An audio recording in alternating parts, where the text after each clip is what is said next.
as Deputy Minister of Mineral Resources and Energy in May of this year. She was one of the youngest members to serve in the cabinet. Before being appointed as Deputy Minister, she was part of the National Youth Development Agency. She studied at the University of Kwazulu Natal, Howard College, where she obtained her Bachelor of Science degree in Chemical Engineering and began her career at Shell Downstream SA. The death of Deputy Minister Hlongwa is a devastating and untimely loss of a talented young leader who, alongside the current minister, Mantashe, was playing an important and dynamic role in an important sector of our economy, but who also was a youth activist who stood for everything that was for the development of young people, and was a known feminist who was advocating for the issues of empowerment and the safety of women in South Africa and everywhere in Africa, wherever she was deployed to speak on behalf of South Africa as the executive deputy chairperson. All they say about her is that she was a young, vibrant fighter for women in the Republic and the continent. And with that, I ask that we rise to observe the moment of silence in honor of the mentioned departed souls and all the others that we might not have mentioned.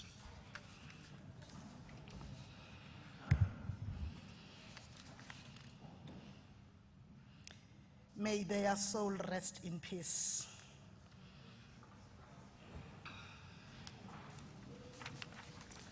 We move on to apologies that we have received.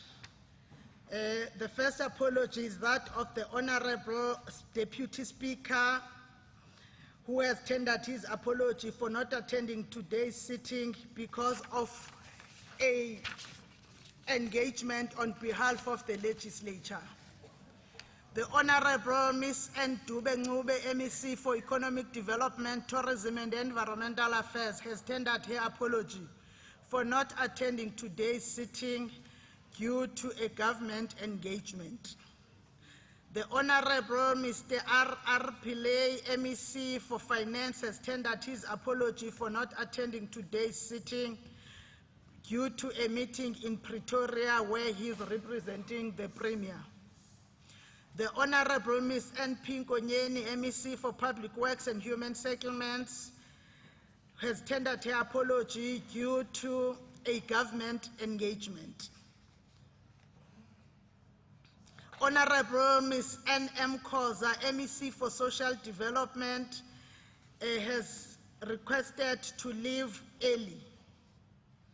The Honorable Mr. M. Bintuli, MEC for Transport, Community Safety and Liaison, has tendered his apology for not attending today's sitting due to a government business he is attending to in Vryheid. Honorable Ms. B.N. Sithole Muloi, MEC for Agriculture and Rural Development, has apologized due to a family engagement. The Honorable Ms. H.G.S. Mavimbela, MEC for Arts, Culture, Sports and Recreation, has tendered her apology due to a government engagement. The Honorable Mr. Z.M. Mwango has tendered his apology due to a political commitment. Honorable Mr. L.J. de Klerk has tendered his apology for today's sitting because he is in Cape Town. Honorable Mr. V.R. Mlojwa has tendered his apology in today's sitting. All honorable members of the EFF caucus, that is, honorable members of the EFF caucus, have tendered their apology for not attending today's sitting. They have organizational commitments. The Honorable Mr. M.E. Phakathi has tendered his apology for not attending today's sitting. He has a family commitment. The Honorable Premier of Kwazulu Natal has also tendered his apology to leave early because of another pressing matter that he has to attend to on behalf of government in the province. Those are the apologies, honorable members.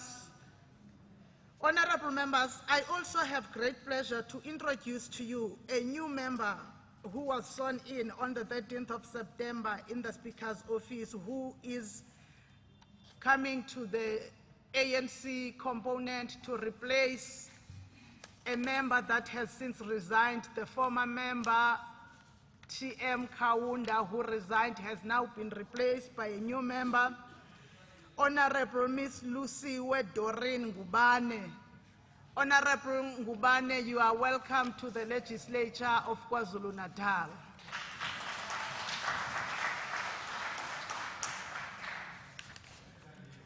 Honorable members, there are also members who are not here due to health. Honorable G.N. Swartbo Ntombela and Honorable N.N. Sibidla Sapeta are unwell. And we, on behalf of the legislature, the Office of the Speaker will send speedy recovery wishes to all of them. We request that you continue to have them in your prayers. I want to take this opportunity to wish Honorable Miss M. Govender a belated birthday. Her birthday was yesterday, 19 September. I would also like to wish Honorable Mr. N. Tombela, whose birthday will be celebrated on the 25th of September, and Honorable Ms. N. Dlamini on the 28th of September. And also a belated birthday wish to the Deputy Chief Whip, whose birthday was on the 13th of September. We wish all of you well on your birthday. Honorable members, you are informed that the 2019 Senior Citizens Parliament will be held from the 2nd to the 3rd of October 2019 at Stenger High School Recreational Grounds in Ward 19, KwaDukuza Municipality, Ilembe District. His Majesty the King has cordially invited all members of the legislature to attend the annual King Shaka commemoration to be held on the 24th of September 2019, starting at 9:30 at Stenger High. All members are invited. Honorable members, Ms. Wendy Landsberg from PAMED is available today to assist members with medical aid queries. You know where you usually find her, she's there. Honorable members, you are also requested to note that the Office of the Chief Whip and Members' Affairs is embarking on a process of procuring business cards for you. Accordingly, members are requested to fill in the template available on your desk and submit to the Members' Affairs Office today so that the process can be fast-tracked.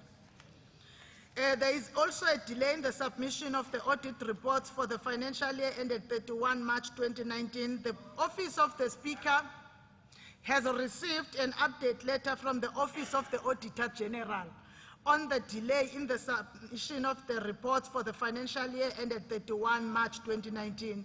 The said letter has been downloaded on the system for noting by members, so that you note that the AG has informed officially the legislature about the delay.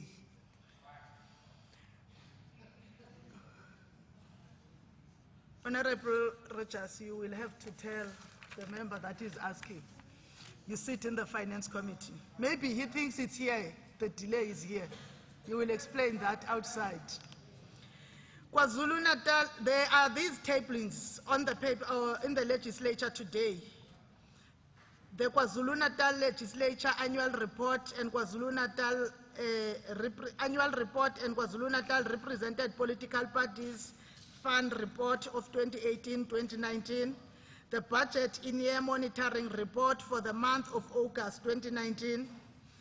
There is a tabling by the Department of Economic Development, Tourism and Environmental Affairs and its entities, which are as follows: KwaZulu Natal Liquor Authority Annual Performance Plan 2019-2020, Ezemvelo KZN Wildlife Annual Report 2018-19, The Department of Community Safety and Liaison has also tabled the Department of Community Safety and Liaison Annual Performance Plan 1920. The Department of Cooperative Governance and Traditional Affairs has tabled the Consolidated Annual Municipal Performance Report for 2017-18 in terms of Section 47 of the Municipal System Act number 32 of 2000. The Department of Arts and Culture has tabled their annual report for 2018-19. The Department of Social Development has tabled their Social Development Annual Report 18-19. The Department of Finance has also tabled their annual report for the year 18-19. Are there any other tablings, honorable members? Without that, then we are going to move to announcements or reports by the Speaker, by the Premier, I'm sorry. Honorable Premier.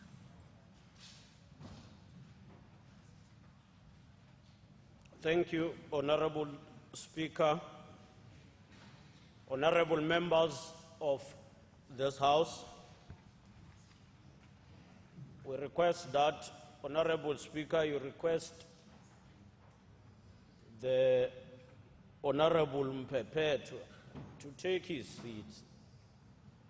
He can't be sitting like that in this House.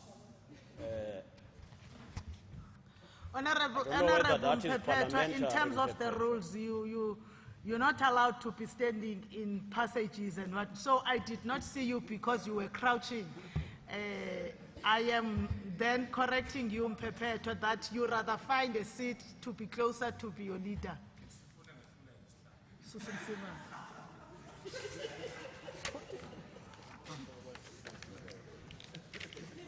Thank you, Honorable Speaker.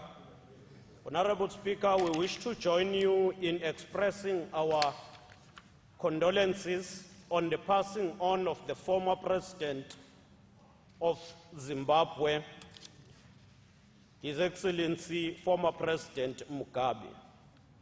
Honorable Speaker, you have also presented in your report or announcement the passing on of the Deputy Minister of Energy, Honorable Bavelile Hlongwa. We also wish to express our sincere condolences to her family and the colleagues, but to the people of South Africa who have lost one of the outstanding daughters of the revolution. Honorable Speaker, given the decision taken by the African National Congress to reassign former MEC Kaunda, may I take this opportunity to formally report that as the Premier, we have appointed Honorable Ntuli to be the MEC, or as the MEC for Transport, Community Safety and Liaison. Though this has become a public matter, but I feel it is obligatory that we report here, but further plead for all members of this House to give Honorable Ntuli the necessary support he will need in the two departments, which are very critical in the province. Honorable Speaker, the President of our Republic convened a joint sitting 2 days ago to outline the program of government intervening, which is aimed to intervene at the high level of, or deal with the high level of violence perpetuated against women and children. The President outlined 5 key pillars of this intervention. We want to welcome the President's intervention as designed by the National Cabinet And in consultation with the presiding officers, we have requested that we convene a special sitting to deliberate on this program, but on what will be our role as the provincial government and the legislature. We are hopeful that once agreed, the presiding officers, once they've agreed on the process, the office of the Speaker will then convene a sitting accordingly. Lastly, Honorable Speaker, next week, Monday, the world will converge in the World Climate Change Forum. The province of Kwazulu Natal is a member and have participated in a number of platforms and protocols guiding the functioning of the climate change structures.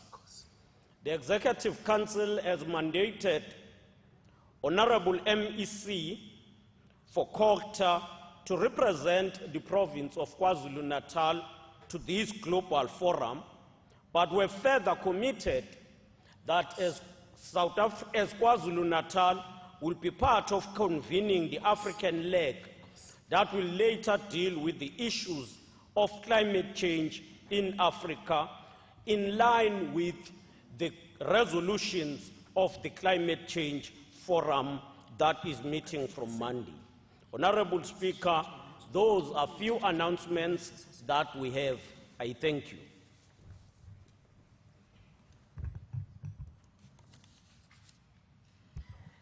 Thank you, Honorable Premier.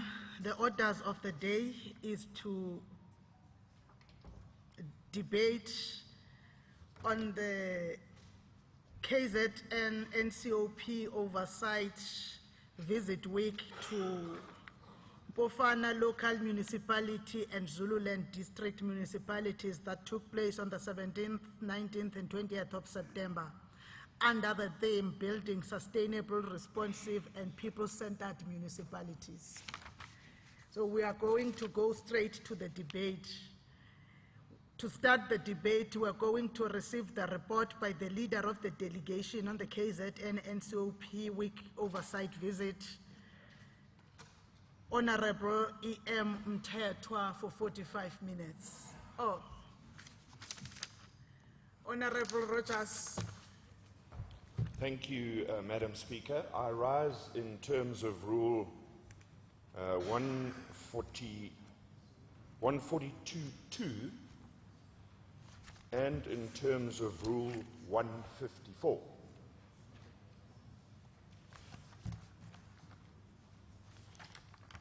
Okay, let's go. Madam Speaker, in terms of those rules, any committee of this House needs to adopt a report before it is tabled in this House.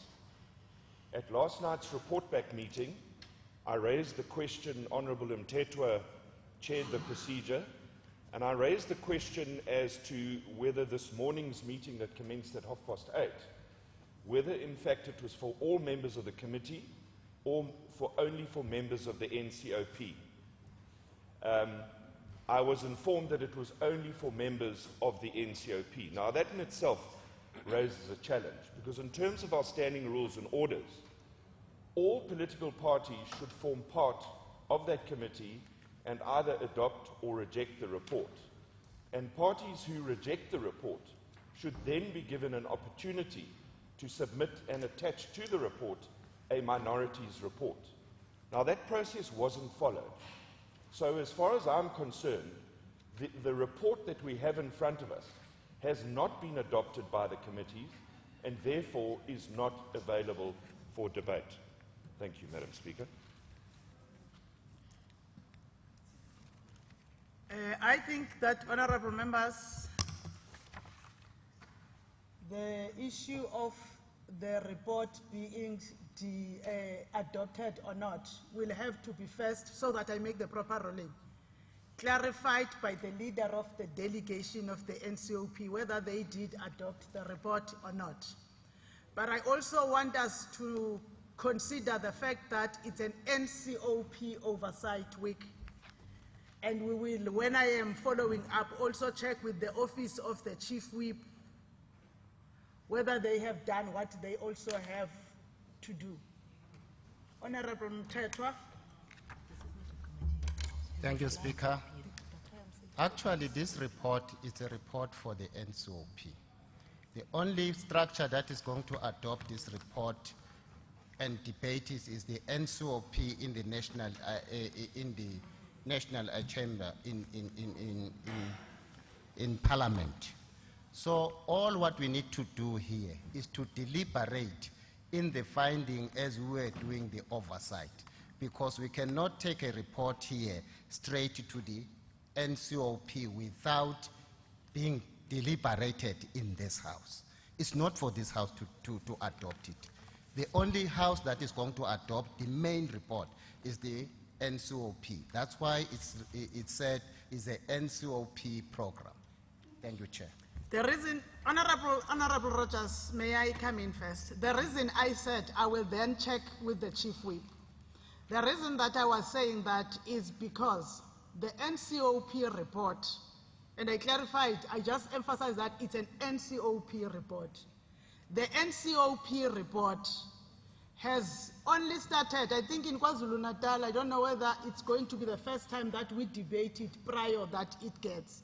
Because of the call that was coming that we just bring reports that are unprocessed and uncontested in the House. But the final processing of the report happens in the NCOP. Rule 142.2 that you have used speaks to a report of a committee. The NCOP is not a committee of this House. It is a House that we are represented in. But what becomes an issue is whether the whips at the Whips Forum discussed and came to an understanding about the processing of this report, because the Whips Forum should have been clarified to its members and parties especially that we are going to table this report, but it is not our report. We are not adopting it. We are debating it, enriching it, the recommendations and everything. But the special delegates and the permanent delegates, when they go and reflect on the report, they reflect on the basis of what has been debated here in the House, not only on what the authors of the report has come to. That was a work that should have happened and understanding that should have happened prior to embarking on the NCOP week. Now, we are here. I don't want to assume that the Whips Forum did not look into that, but we are here now.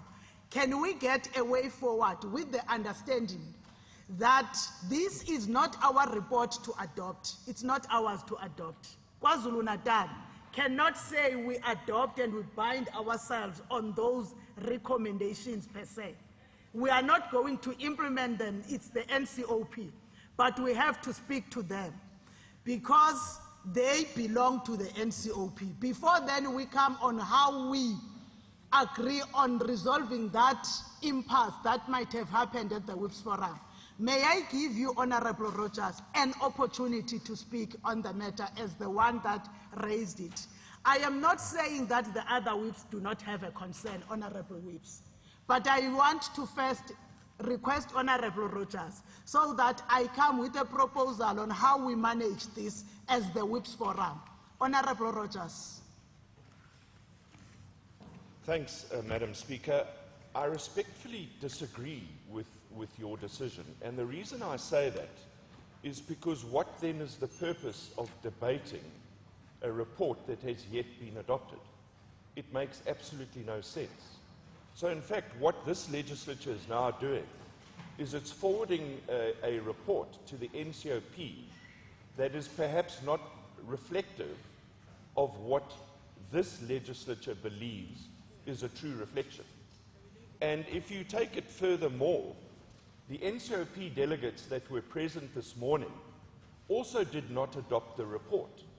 So if it's not an adopted report by the members of the NCOP, then what happens to the report after this debate? Is it then open for further changes? Honorable members, may I propose this way? Because this is work that should have happened at the Whips Forum. I am trying to avoid that, Chief Whip, you start as whips agreeing and disagreeing. May I propose a break of 10 minutes, an adjournment of 10 minutes?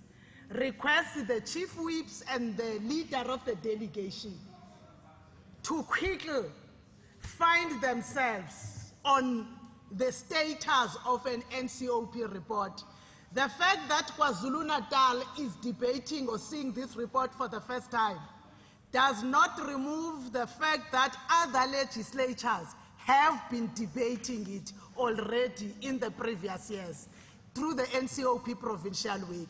May I kindly request that the NCOP, let me rule that the NCOP and the whips of parties allow themselves to have a nguyazana, and we adjourn the House for 10 minutes. The House is adjourned, Chief Whip, for 10 minutes.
Mama ngiwafonela.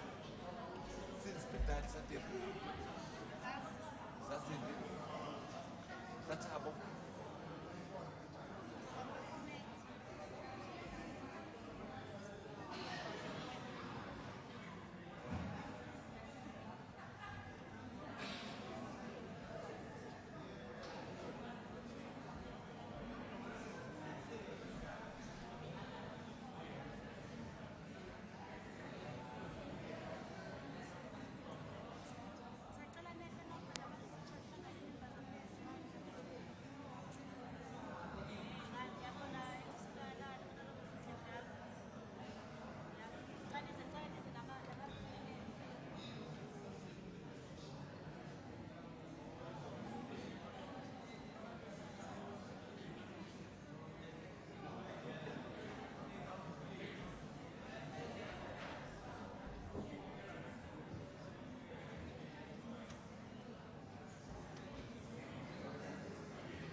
touch it. Oh, you want this Need to set- certain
You know what happened yesterday?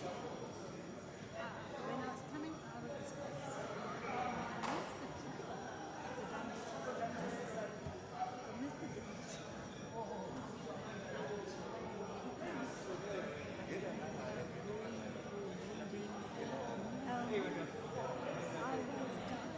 and the traffic and the trucks, I could have died. I could have died.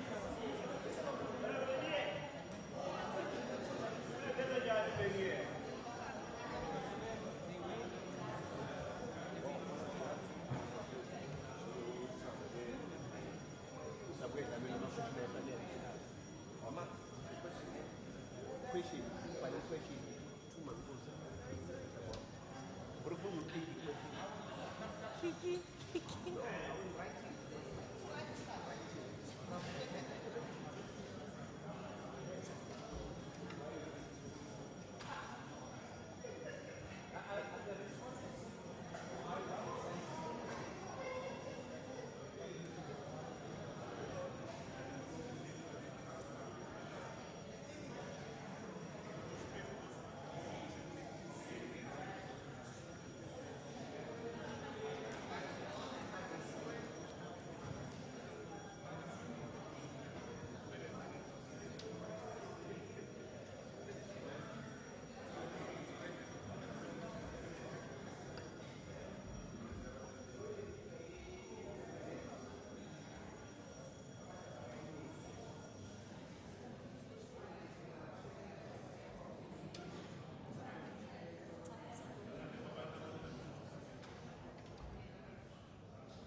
Order, Madam Speaker.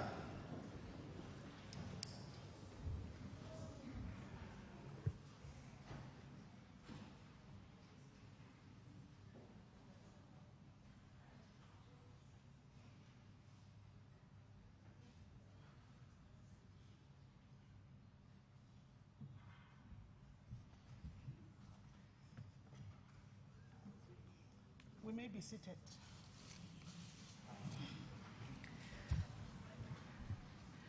Thank you, honorable members.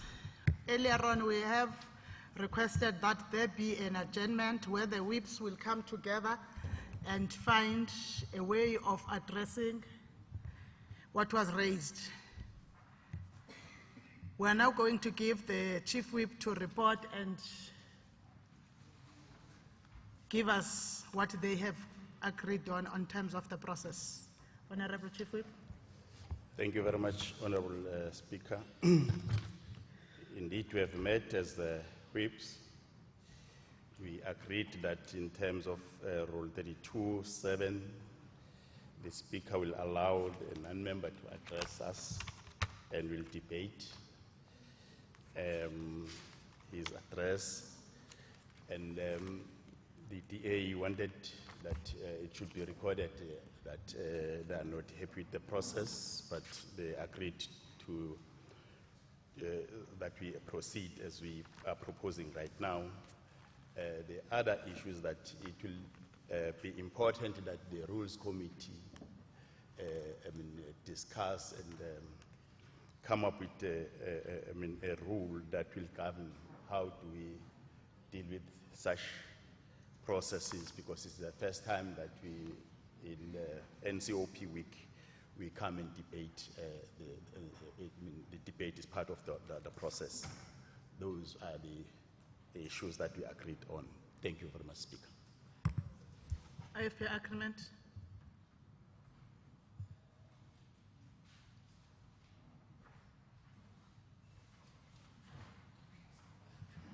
Ngofele Mtimande. Honorable Speaker, I agree with the report tabled by the Chief Whip of the Legislature. Democratic Alliance, are you in agreement? Agreed, Speaker. The EFF is not in the House. We're going to give them minorities. Are you in agreement? Thank you, Speaker. We agree. Thank you. Now, we are going to continue with the report, the manner that you have agreed on. No, Honorable Manqele, I'm not ignoring you. I said minorities. I am that body of the smaller parties. You are covered by NFP, ATM, Minority Front in terms of checking whips. I say minorities, but you can speak it out. No, I understood, ma'am. Thank you so much. Thank you. So I am pleased that we have found each other, because we trying to avoid running to invoking the powers that are in terms of Rule 2, especially Rule 2.2, without allowing the conversation to be alive amongst parties in terms of framing rulings and rules that addresses any eventualities. It's always progressive that we also engage as members of the House. And the Speaker comes in as the last resort when we have exhausted all other engagements. Now, may we call you Honorable Mthethwa for your 45 minutes.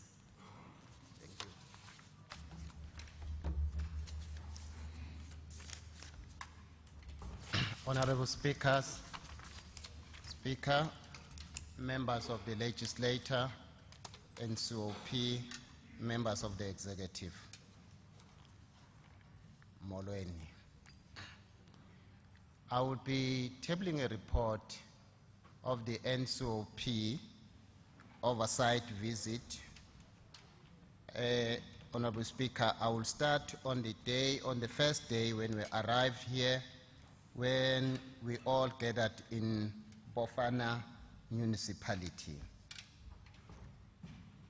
We have structured our report based on all the regions that we have visited in this province. I will start with the presentation and our observation when the Speaker presented to us, welcoming us in this oversight. There are a number of issues, Chair, that the Speaker raised on the day. The Speaker welcomes us as delegates and members of the legislature and South African local government, all those that were currently in that meeting. She, however, noted that appreciated the attendance of the MEC and especially the MEC for Corporate Governance and Traditional Affairs in our meeting, who later on presented a detailed report to us, of which I will just touch some summarized issues on the issues that he spoke about. The Speaker also explained the importance of the Provincial Week program in ensuring that the provincial interests are taken into consideration by the national spheres of government. She further said that the provincial delegates to the NCOP, both permanent and special, plays a critical role in the interface between the NCOP and the province. It is important, therefore, that the provinces utilize their delegates to the effect to ensure that the provincial interests are adequately addressed by the national sphere of government. The Speaker concluded, Chair, that her remark by arguing that the local government spheres and the private sector to take a center stage in addressing gender-based violence and xenophobic attack. Briefly on the issues raised around the state of the municipality, around the entire province, the MEC gave us a detailed report which we have tried to summarize. It's about more than 120 pages, but a very thick report, which assisted us a lot in addressing a number of issues.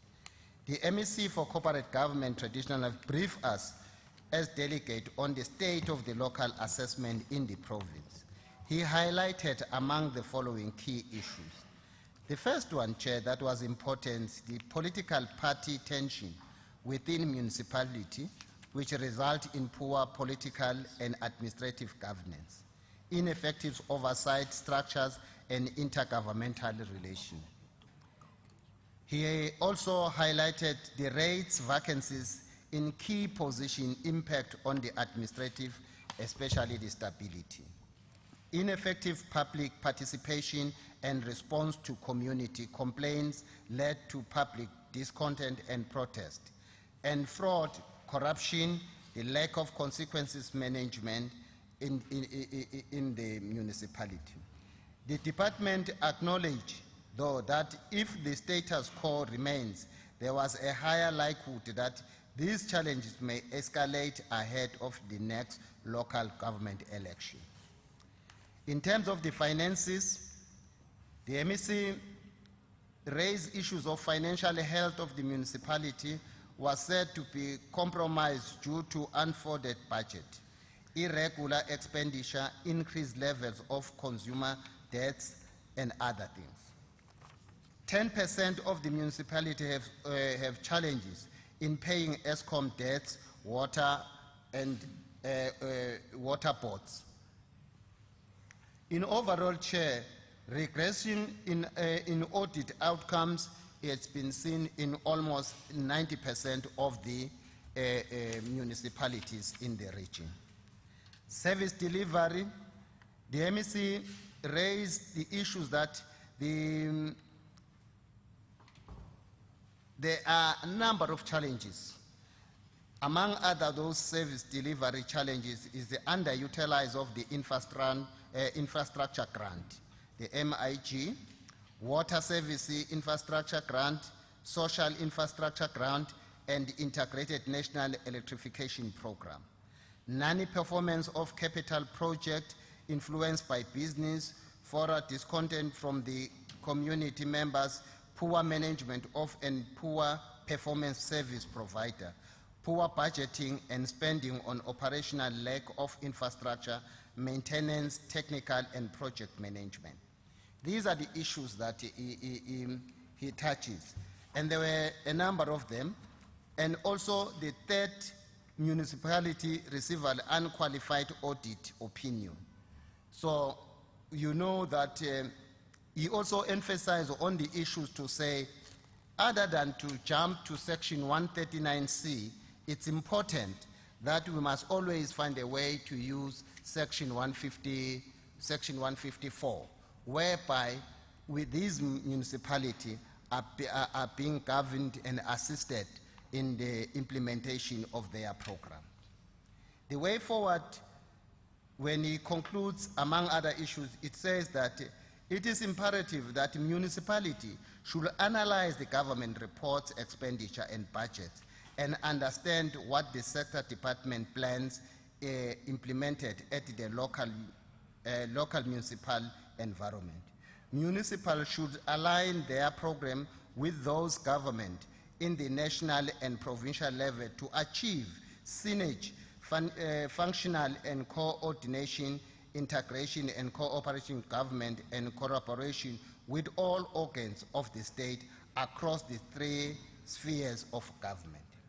He further mentioned that municipality councillors were encouraged to play an active part in improving their revenue collection and tax base. Municipality councillor oversight capacity should be strengthened to prevent corruption and mismanagement of the funds. Municipalities are encouraged to improve their expenditure management capacity, debt collection, as well as tracking of bill to ensure achievement of set financial target. Municipality councillors were also explored to raise above party politics and focus on serving their respective local community. You will find that sometimes the money that is the MIG funds are not being utilized in the municipality only because there are fights within the political party as to which project must be tackled first and who's going to get the tender. These are the issues that have governs our municipality. I will not go through a number of issues. There is a detailed report that is also been covered in the Auditor General report. I will now, Speaker, going to deal about those municipalities that we have visited, our observation and the issues that have been raised. We know that some of these municipalities that we visited, Speaker, are municipalities that are actually dysfunctional municipality. Some of them, if not carefully managed, they can very soon get to a ICU. But we appreciate your program, the program chair, because it has highlighted a number of issues. I will start with the Dumbe local municipality. In terms of the basic service to the community, the municipality organogram is not approved, and this has led to nanny filling of critical position, including that of the municipality manager and the chief financial officer. The head of the internal audit unit was reported to have resigned 4 months ago, and the position is still left vacant. We will understand the issues of the finances when such positions are not being filled as a matter of urgency. The municipality depends, Chair, on dam and bulk pipeline.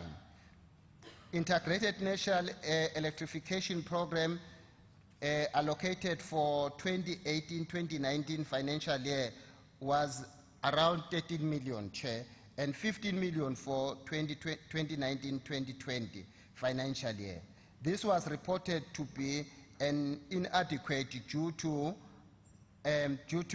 gaining the infrastructure such as old substation. The municipality chair reported that also that it has utilized 40% of the MIG fund in the first quarter of the 2019-2020 financial year. Its capital project were reported to be on the ground on 100% MIG fund allocated was spent for at least 2 years was spent. This municipality chair, in terms of their budgetary, the municipality for 2019-2020 was unfunded, hence it was not supported by provincial treasurer. This was a result of accrued outstanding payment as from 30 June 2019. The municipality has an approved inactive scheme in place to improve its collection and minimize the irrecoverable plan. It was further reported, Chair, that the LED in this municipality, that the Viper water plant was terminated and is currently reopened. This plant aimed to create jobs opportunity for approximately 500 people. The Coca-Cola company, on the other hand, closed due to utilized primitive production method of heavy workforce instead of machinery. Edumbe municipality will require a huge financial assistance to buy back production right from the Coca-Cola as part of job creation. Chair, in this municipality, we also received a report from the department, from COCTA, that the department reported that the office of the Premier, Department of Corporate Governance and Traditional Affairs and the Provincial Treasurer Cooperative undertook a comprehensive assessment of the state of the local government on this municipality in the province. As a result of this assessment undertaken, a number of key challenges were identified irrespective municipalities. These challenges form the basis of responsibilities. This action plan will be utilized to monitor the progress and improve municipality as well as the support provided by COCTA with the constitutional mandate. The successes, Chair, it was reported that the 2018-2019 accrued have been reduced from 12 million to the current balance of 4.9 million. Edumbe LME is spending well in terms of the grants. The delegation learned that the municipality has settled the ESCOM debt, which is normally the challenge on the other municipality, not only in KZN, but also even in the other provinces. The challenges that are facing, Madam Chair, poor revenue management and collection, is improper billing system, lack of housing ownership, delays in the issuing of the title deeds, political tension and local municipality instability. The municipality has also unlicensed landfill site, non-compliance and failure of the senior management to implement resolution. Therefore, Chair, they've also further made some recommendation. On the recommendation, Chair, that the COCTA must work closer with the municipality to tighten the belt and strengthen the internal control. The deeds of human settlement for effective oversight agenda should facilitate the issuing of the deeds to promote full ownership of the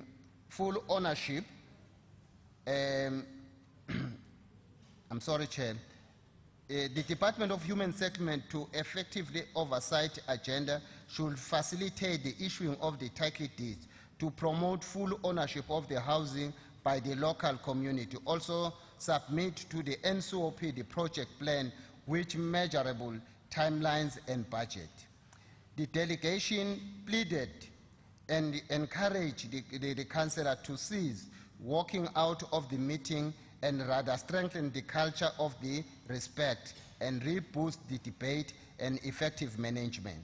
COCTA was also requested to work closer with the municipality and assist in dealing with internal challenges of the municipality. There is a mismatch, Chair, in the cost of the repairs and maintenance, and it was recommended that This is resolved, and COCTA must prioritize the municipality in terms of yellow plants and distribution as undertaken by COCTA MEC. The delegation chair recommended, thank you.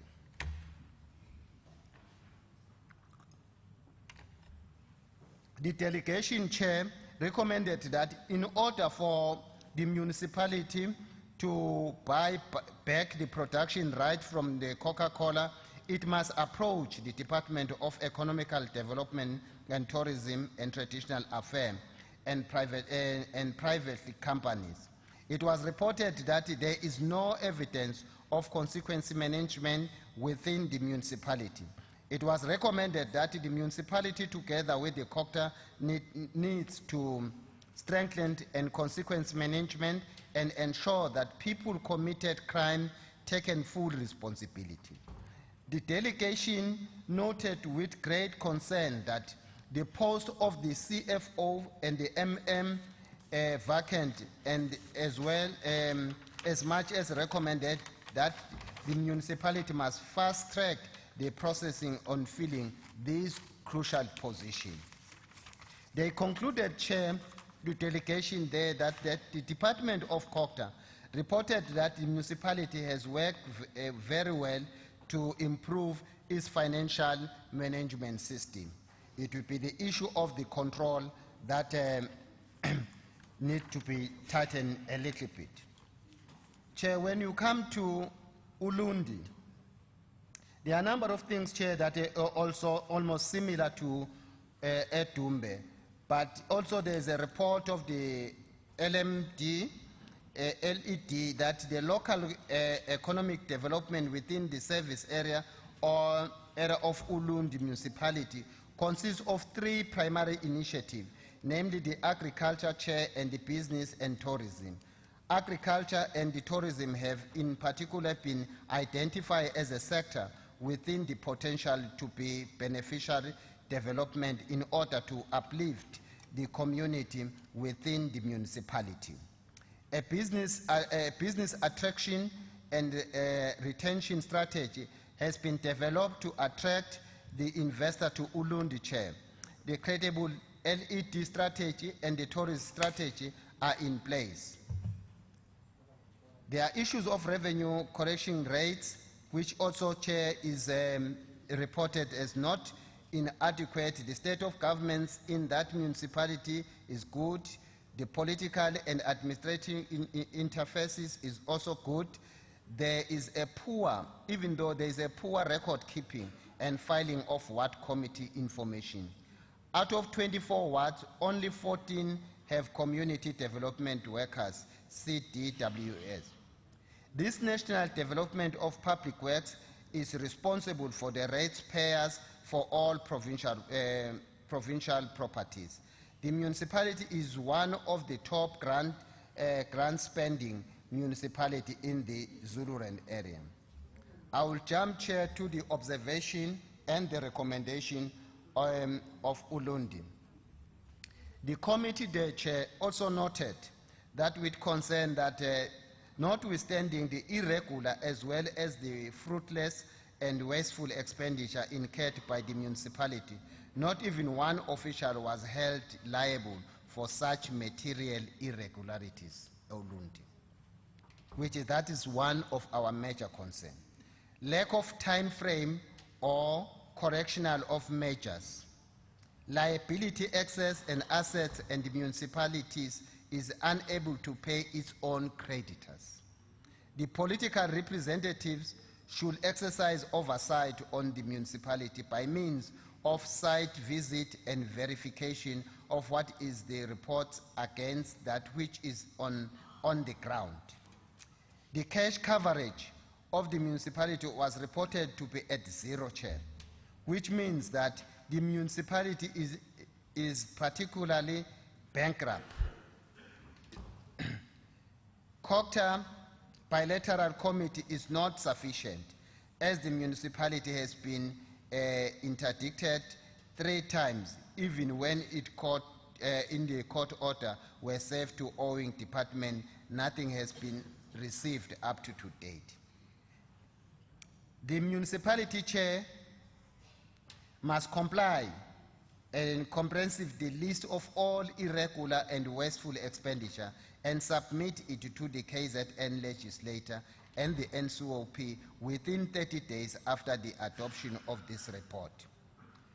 The Department of Corporate Governance and Traditional Affairs should intensify its strategy intervention aimed at enhancing municipality revenue and management and the debt collection Gulea region, Chair. Coming to Bakulusi, Chair, Bakulusi, a delegation also visited there, the municipality, and this municipality chair is unable to manage their finances accordingly. That's one. Two, the AG report highlighted that the expenditure in policies and regulation are not followed, and this resulted in a number of unauthorized wasteful expenditure because of the lack of accountability by the municipality. The AG report chair also highlighted and touched on many areas where the municipality failed to produce evidence to support the monies that they had been spending. These range from assets which were not verified with substantive evidence but yet appearing in the municipality asset register. There are salaries issues there which are paid to unknown employees and contractors paid without proof of actually job being done, and there are a number of matters of emphasis mentioned on the AG report, particularly on misstatements and related to budget spending. That one itself, Chair, makes me that it's better on this municipality to go through to take you straight to the recommendation, because most of the MPF issues that an MAPF is not been followed, and some of the regulations in terms of the treasury is not been followed in this municipality. It's a municipality that needs an urgent attention. The recommendation that was made by the committee there on their observation, the above that has been mentioned. One, Chair, that members of the executive, especially the MEC, to empower by the section of 106 of the Municipality System Act, number 32 of 2000, to institute an investigation and fraud, corruption, and maladministration into conduct of the municipality officials and councillors. This should be the next course of action, hands off. On the issue of the lack of proper revenue collection for the electricity, the delegation recommended that ESCOM should collect its own revenue from the electricity consumer. This can be done by exploring the correct avenue, because it is the municipality who are faced with the challenges of electricity loss and the resistance in paying of the electricity. On the issue of the Public Audit Amendments Act initiated by the Auditor General of South Africa, the delegation recommended that the AG needed to educate the councillor on the grave consequences of transgressions, the forthcoming amendment that have been made.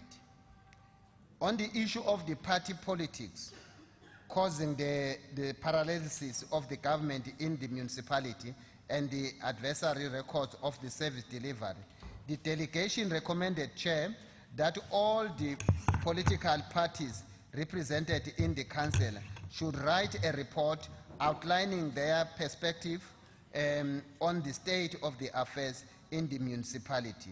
The report should be forwarded to the National Council of Provinces, NCOP, and to the Provincial Legislature of KZN before the 23rd of September 2019. On the issue of the non-availability of the executive management on the municipality, the delegation recommended, Chair, that a joint visit by the Portfolio Committee of COCTA and Portfolio Committee of Finance must be conducted, and that it should be followed by the visit of the same delegation that was there. This can assist, Chair, if those resolutions can be implemented as a matter of urgency. Coming to Nongoma, Chair.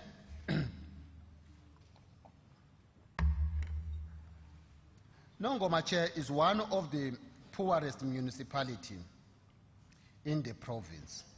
The funding model for this municipality does not alleviate the pledge of the poor, but instead it promotes the movement of people to urban areas in search for greener pastures. Chair, Nongoma municipality has a total number of 21 wards. The population in Nongoma is 211,193. Community survived their Chair, a survey on 2016, that is based on the survey of 2016. Councillors compromises of 42 councillors from the various political parties, represented as follows. We've got 21 ward under the leadership of the IFP, and 1 PR councillor, and we've got also 13 PR councillor from the African National Congress. We got 5 PR from the DA, and we've got 2 from the EFF. Councillors and all its subcommittee include ESCO, Impact, Audit Committee, and Portfolio Committee are functional, Chair. Portfolio Committee composes of the Finance Portfolio Committee of Corporate Services, of Corporate Services, Technical Services, Social Services, and other services, Chair. Those are the ones that are said to be most functioning. Almost all critical positions in this municipality are filled according to the councillor approved structure. But Nongoma also, Chair, I want to say that it's coming from the disastrous of 2017-2018 financial year, considering an adverse audit opinion received from the AG after being compromised by a KPMG report, which also affected the entire country, who was impaired. However, the municipality has worked tirelessly to ensure that the audit outcomes for 2018-19 financial year portrays an improved status. This is evidence, Chair, from the assessment conducted by COCTA and Provincial Treasurer on the 13th of June 2019. The feedback of this portrayed the municipality as being absolutely functioning. Furthermore, Chair, on the 8th of August 2019, the National Treasury visited the municipality to check the status of the implementation of 2018-2019 Audit Action Plan, wherein the municipality was founded to have been rightfully addressed all AG funding. The action plan was also presented to the Auditor General. It was commended for the improvement. This municipality, Chair, if I go straight to its recommendation, there were various stakeholders that have given input. One of them was the department, which also raised a number of issues. It said that it needed to improve the state of governance in the municipality, to function of oversight structure. There was also a poor implementation of Section 81 pertaining to the traditional leaders, participation in the councillor. Nongoma OSS structures were found to be functional. All vacancies of senior management posts were filled in this municipality. Delay in project implementation, nature of project like your WIP, time taken to completion, and MIG, Chair, are said to be one of those that are being dealt with accordingly. The observation, Chair, of the committee in this one They said, Chair, there is a good work relationship in the committee and political tolerance among municipality councillors. The traditional leadership, Amakosi, is represented in the councillor meeting. The condition of the attendance need to be reviewed and recommended to ensure that they play an effective role in driving service delivery.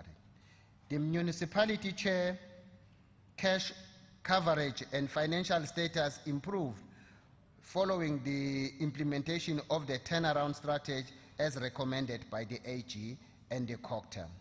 Progress is closely monitored by the Councillor Oversight and Structures, COCTA and the AG. There was also a concern, Chair, of the political interference and the biasness in allocation of housing project and or municipality tender employment opportunity. The municipality has inadequate financial resources. This compromises its financial viabilities. Awarding of municipality work to KPMG and failure by KPMG to complete the job within the prescribed time frame. This and other SCM issues delays the submission of the financial document to the AG. The municipality has opened up a case against especially KPMG services provider to recover their money, especially since the report was delayed. The municipality and COCTA acted on the forensic investigation as recommended by the AG chair. There are 21 cases of maladministration in this municipality that are being investigated, and disciplinary action will be taken against those individually which are involved, Chair.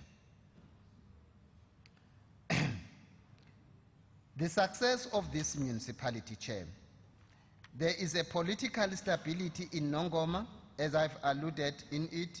The councillors are all in its subcommittees and fully functioning, which is not seen to the other municipalities that have already established its report.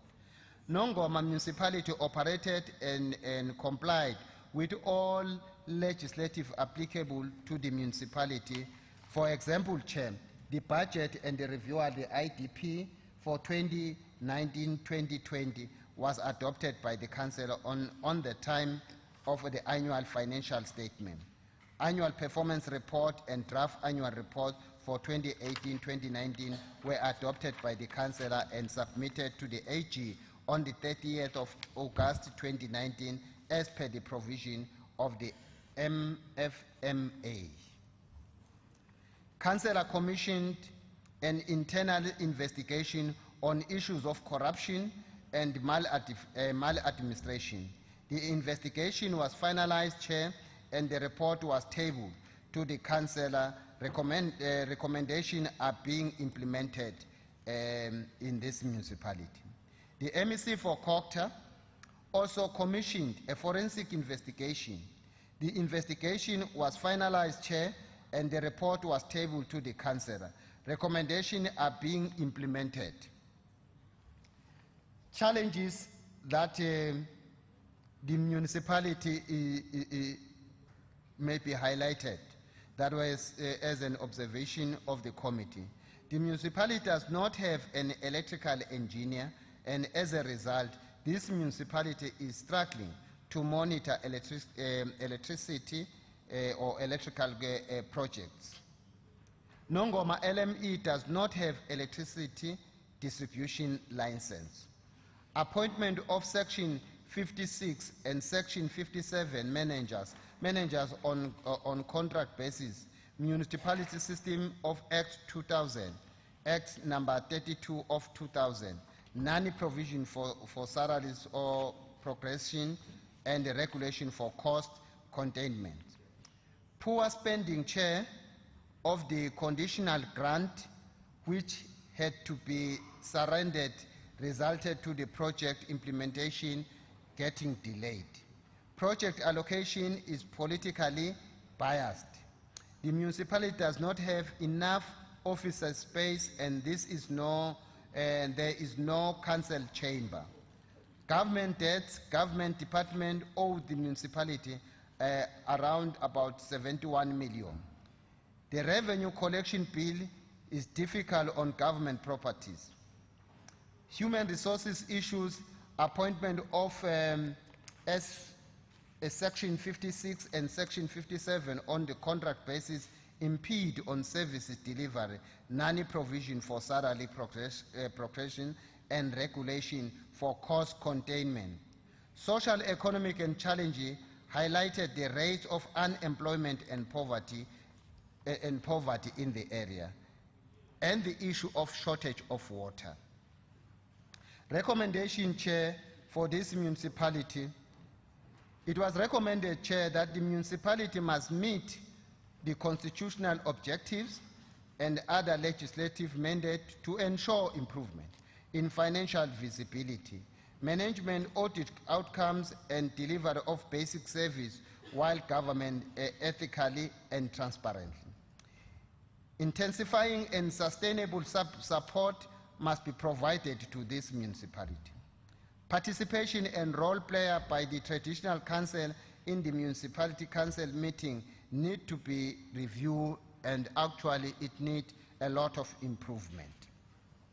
Provincial week in future should encompass its oversight visit, Chair, to projects to verify information presented and budget spending to the NCOP members. The municipality must deal, Chair, with maladministration, fraud and corruption decisively, and consequence management must be implemented. The municipality internal oversight structure should be active, involved and close monitored municipal operation on regular basis to ensure compliance and to minimize audit queries. Chair, coming to the last one, which is the Pongola. Pongola, Chair, the profile of Pongola is got 15 wards. Population there, you're talking about around 127,238 as provided by the census. There are 29 councillors and 5 executive members in this municipality. Community, in terms of the infrastructure, Chair, there, they said they've got, they don't have a hall, sport field. There are only 15 in every ward, those that are being utilized now. There is early childhood development centers, electricity infrastructure, aging, Chair, and old aging water, special water and sanitation infrastructure. Most of the things there, Chair, it needs some new revampment in that area. The access to road, Chair, access road remains a challenge in this municipality. Stormwater infrastructure, all those are issues that are aging in that municipality. And they also reported, Chair, that bane problem ema-truck lapha velapake abulala umgwaqo, because that road, it's a road that connects Joburg and the neighboring countries easily. So most of the truck, they avoid the toll gate on the N3 and they ended up using that road, and now and then that road need to be repaired. These are the challenges that they are raising, they are citing. The infrastructure, Chair, I've already said that there is a challenge there. The challenge is that amadela ngokubona. Each time there's a project for government that need to be delivered there, amadela ngokubona have been reported, Chair, that those are the people that normally stop those services. Bafuna ukungenelela ukuthi akube yibo laba distributor itender. Uma itender ingabakhavi bona, it means loyo msebenzi ngeke wenzeka. This, Chair, result in a number of things which service delivered get compromised. And when service delivered get compromised, Chair, you will find that the MIG grant, as a result of that, igcina seyijikisiwe. Currently, we are talking about 100 million that has to go back because of this ematela ngokubona disturbing the services that are being provided by government there. The main source of income in that town, Chair, is they get it through a collection of electricity, refuse removal, property rates, even though they collect less than 50% in terms of that, rental of facility equipment, interest in their external investment, and interest also on their outstanding debts, traffic fine, revenue on agency and services. Challenges, as reported in the meeting, Chair, of that municipality, I will highlight few of them. The first one, among others, Chair, is the high dependence on the MIG grant by the municipality. The second one, Chair, is the issue of the weakness in supply chain management and procurement. Corruption and tender and adjudication processes also is another challenge. Inability and capacity to spend the grant funding allocation and its direct implication on service delivery remains also a major challenge in this municipality. A lack of synergy, function coordination, integration and cooperation and cooperative government with the various structures of the community, e.g. like your traditional leaders, remains another challenge, Chair. Corruption, fraud, maladministration, and lack of investigation, that's another challenge, Chair. The mismatch between the expenditure and revenue incomes of the municipality, expenditure exceeding the revenue. That one, Chair, when they presented their plan, you could see that they are already in 2021-22, when they've not even accounted for 2018 to 2019.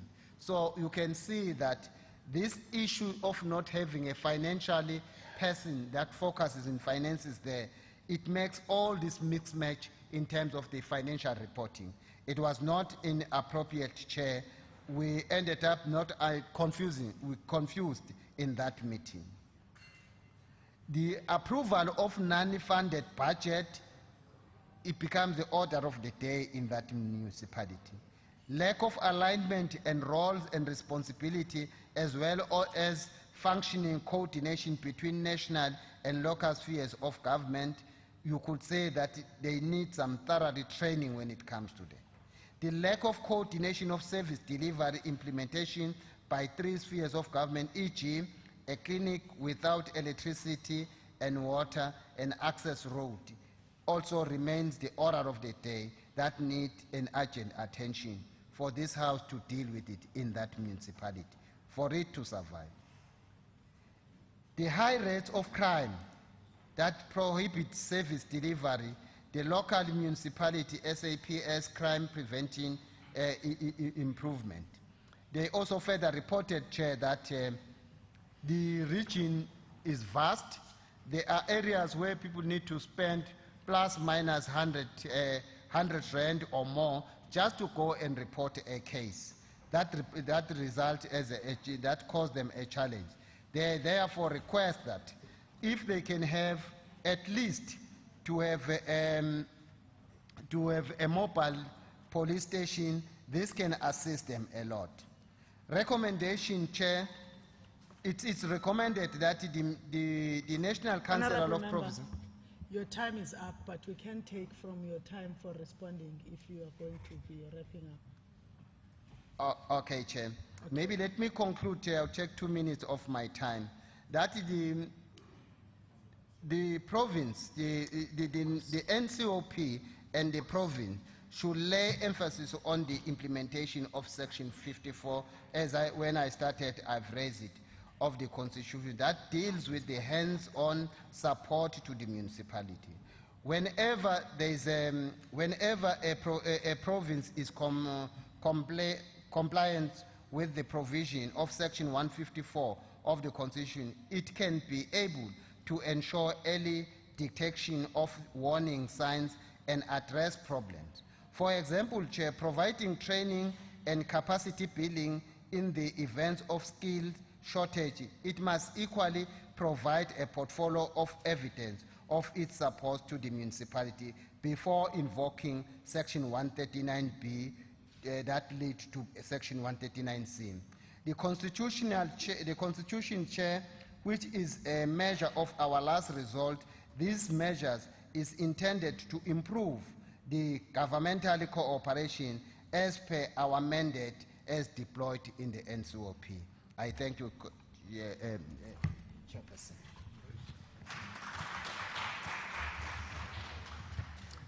Thank you, Honorable Mthethwa.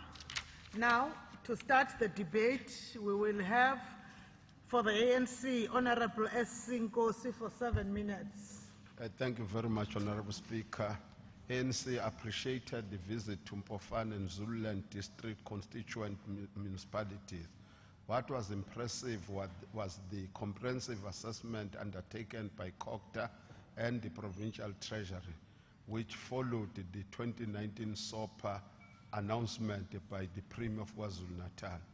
The sources used in the assessment revealed the true picture of what is obtaining in all 54 KZN municipalities. Honorable Speaker, we visited ZDM yesterday.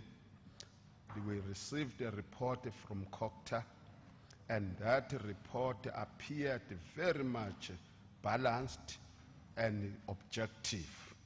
Would also want to indicate that this indicated that the EXCO and the Council were regularly meeting, which was highly appreciated.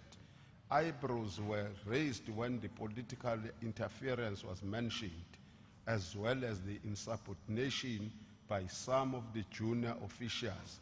That was mentioned, but there was no consequence management.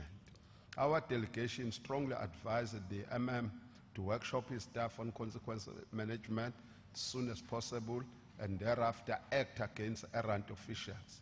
I want to also indicate that there was a problem around the departments of national and provincial government which were reported not attending the war rooms where they would present their budget so that the planning by the district will take into account that as per the announcement of the 2019 SOPA as well as SONA.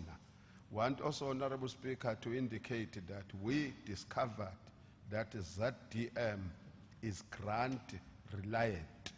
91% of its budget is composed of the grants.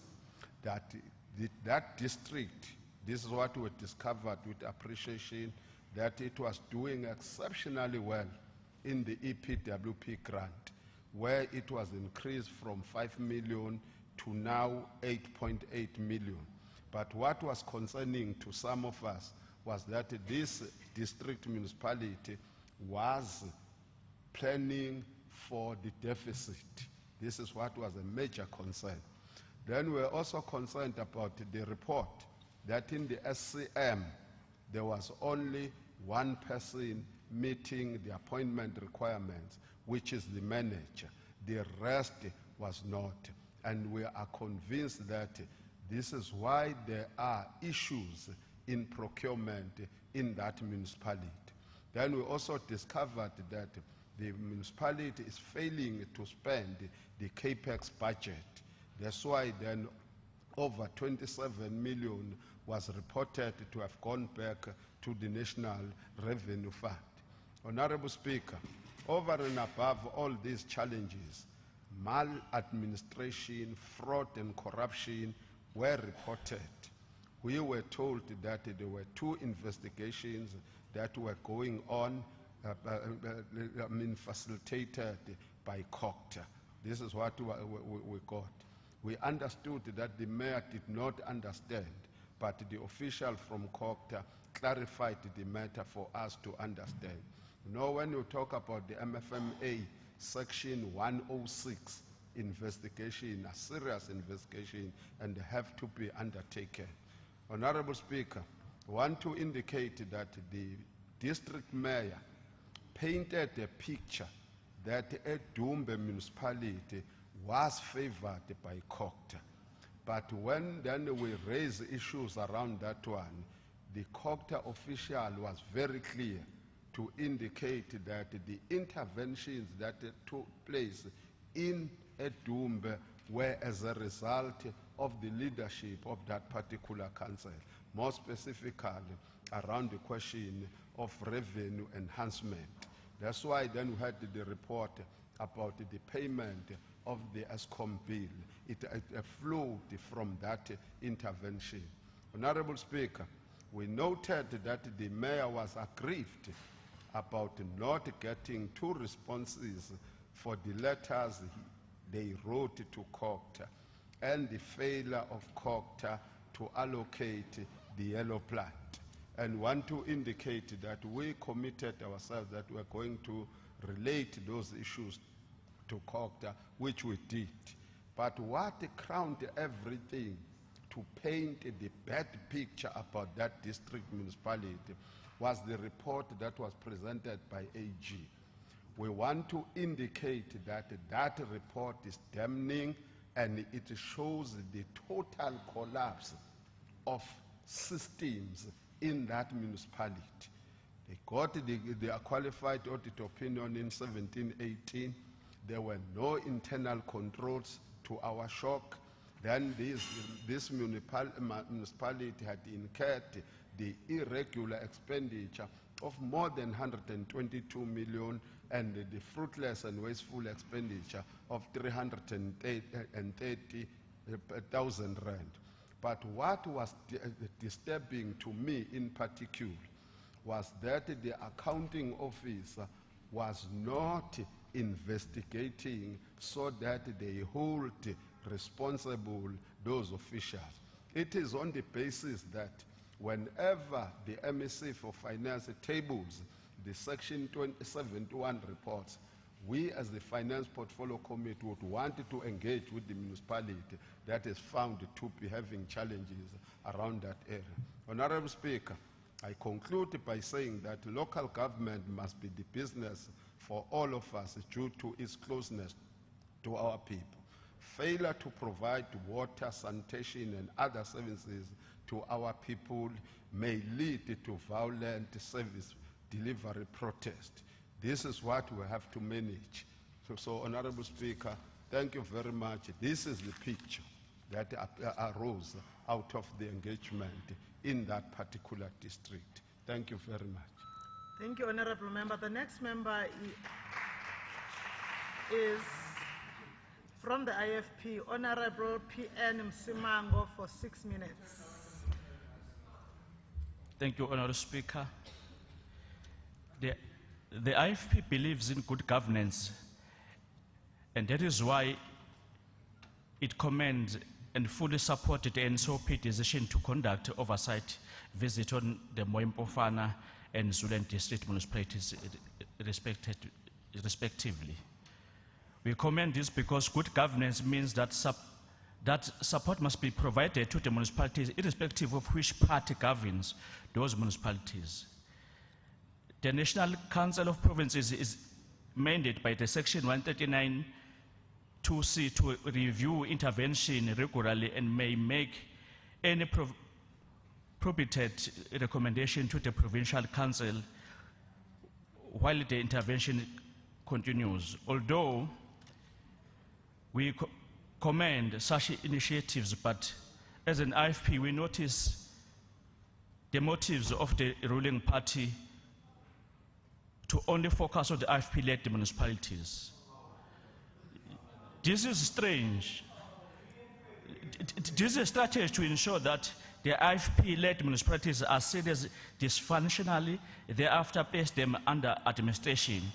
We have not heard any word even from the KZN MEC of COGTA, Honorable Hlomoga, and the NSOP on what they intend to do about it is functionally of Mkhanya with the district, Ugu, Newcastle, Umsunduzi, eThekwini Metro, and many others. If the ruling party and the NSOP were serious about good governance, it should have also visited these municipalities which have been dysfunctional for a long time.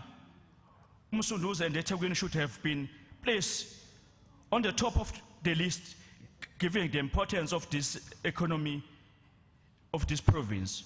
Both are shameless, but instead, the fiasco are being swept under the carpet because the ANC-led,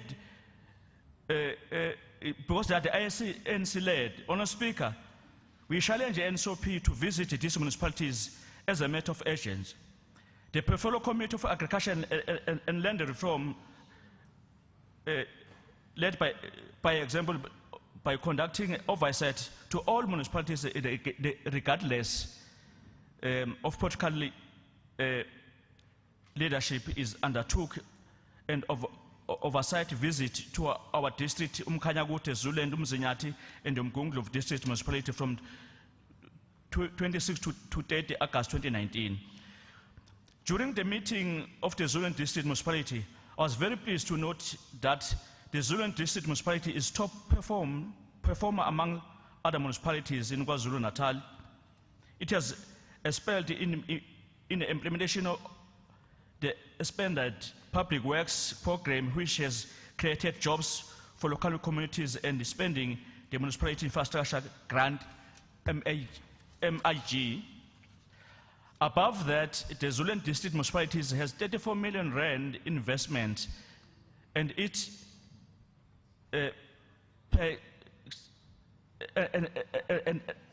and precisely that lies where peddled about the Zululand district municipality. That is in shameless, but that we as members who visited the municipality observe this. We found an opposite, because the picture of the Zululand was that the Zululand is dysfunctional, there's no money even to pay the workers, but we didn't find that. Moreover, the IFP says all municipalities must be provided with the necessary support and the resources they need in order to fulfill their constitutional mandate. Key programs in the municipalities is involvement of the citizens in decision-making, political stability, ability to utilize funding appropriate without corruption and fraud. The Department of Culture, together with the local leadership, should serve citizens of the province with integrity without playing dirty political tactics when providing resources. Support and intervention. This will help an early intervention of issues and serve a failure auditor generally indicate that majority of municipalities in this province perform miserably bad as a result of an audit report, regardless of intervention is required to most of municipalities. Financially, healthy, simple chain management, consequently management and irregular and wasteful expenditure are needed. We therefore call upon an emphasis integrated approach that will be help all the struggling municipalities in this province and which will put the citizen first at all times, instead of looking ukuthi lo masipala uphethwe iliphi iqembu. But okunye kwesibili mhlonishwa somlomo ukuthi kuyadinga ukuthi amakhansela ethu aseve lo masipala bafundiswe ukuthi kuyini ukusebenzisana komasipala dana ukuthi bezodlala party politics. As here in the state, we are the opposition party from the ANC, but we don't oppose for the sake of opposing. We oppose uma fanele so oppose, not for uma even nezinto zosiza abantu. Inkulumo kodwa isikhathi sini. Ngiyabonga mhlonishwa. Ngimhlonishwa olandelayo is from the DA, Honorable M. Tuli, for 9 minutes. Thank you, Madam Speaker. Madam Speaker, as we start, ngifuna ukuyisho ukuthi omasipala bethu are in great distress in KZN. Kuyacaca from this last week and in the last few months since we've taken our new roles in the legislature, that KZN municipalities are in distress, and ayikho enye indlela esingayichaza ngayo. When we look at the finances of our state, it is dismal to report that in our entire province, only one had an unqualified audit, and only one district, Ilembe, has been able to get that. Now, the NCOP has come here this week with the intention of delving into the situation on the ground, but I'd like to say, Uti, the way that this week has been handled is indicative of the chaos that we have in governance in this country. Everything from planning to oversight to only getting 10 minutes to be able to interrogate certain places after we've had briefings is why singakwazi ukwenza umsebenzi ngoba asifuni kahle kahle ukuthi sithole ukuthi yiziphi inkinga ezikhona nokuthi sizowenza njani because izinto ayiplanwa kahle. Even this franticness that eyenzeke izolo ebusuku when all the opposition was here and only 11 ANC people were here, yes, there might have been a legitimate reason, but we should have been informed by the whippery before that we didn't need to come if there wasn't going to be any conclusion. The same thing has happened this morning, and that is why we sit in a province where nothing gets done and where the ANC is incapable of planning and executing things that should be simple. And so now we're expected to rubber stamp a report that none of us have had sight of. One of them came at 3 o'clock in the morning. And we're not going to get to the bottom of these issues. As in Madam Speaker, it does not go unnoticed by the Democratic Alliance that the municipalities that were chosen seem to be those of where the IFP is in most municipalities. Now, as the previous speaker said, and I want to agree with him, when we have Itegu and Umsunduzi, which are both the metro and the capital city, in such dire distress, it would have made sense that the NCOP would have wanted to see what was happening in those municipalities. Ugu, Newcastle, numerous other municipalities are also in grave distress and need serious attention, but it seems as though there was some political work at play by the ANC to go and see where the IFP governs. That being said, the IFP itself must be held to account for the dismal performance that we saw in these municipalities. And unfortunately for the people of KZN, it seems as if we're stuck between a rock and a hard place because ourselves, who's running municipalities worse, the ANC or the IFP. As far as the DA is concerned, as where there are issues, we'll be making sure that we are unveiling those issues and making sure that whichever political party is in charge there is not failing in its mandate to deliver to people. So the situation now is that we have every district aside from Milembe receiving negative outcomes. 93% of Omasipala Bethu have not achieved their planned targets for the year. 80% of Omasipala Bethu have irregular and illegal procurement and contract management practices. 78% of Omasipala flout financial management practices to the extent that some of the places we visited, entire excos, and I speak here about Abakulusi, admitted that they had not seen their own Section 71 reports and were seeing some things for the first time through the AG reports.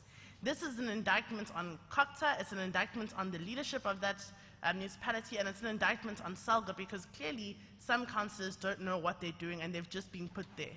We heard reports from Abakulusi that people who were drivers and people that were previously sweepers in the municipality were now being put in positions to run the municipality with no qualifications. Who is going to take consequence management of these people? The Democratic Alliance has raised these issues in those councils, and yet nothing has come from it. It's clear that impact as a structure is also dysfunctional in this municipality, and in Zululand in particular, we have issues. But the main issue that we have is the political leadership and the arrogance of the mayors that we encountered. Where we have several municipalities without mayors, Ugu, Kwatuguza, Abakulusi, to name a few, with no explanation since 2019. So we sit with no political leadership there.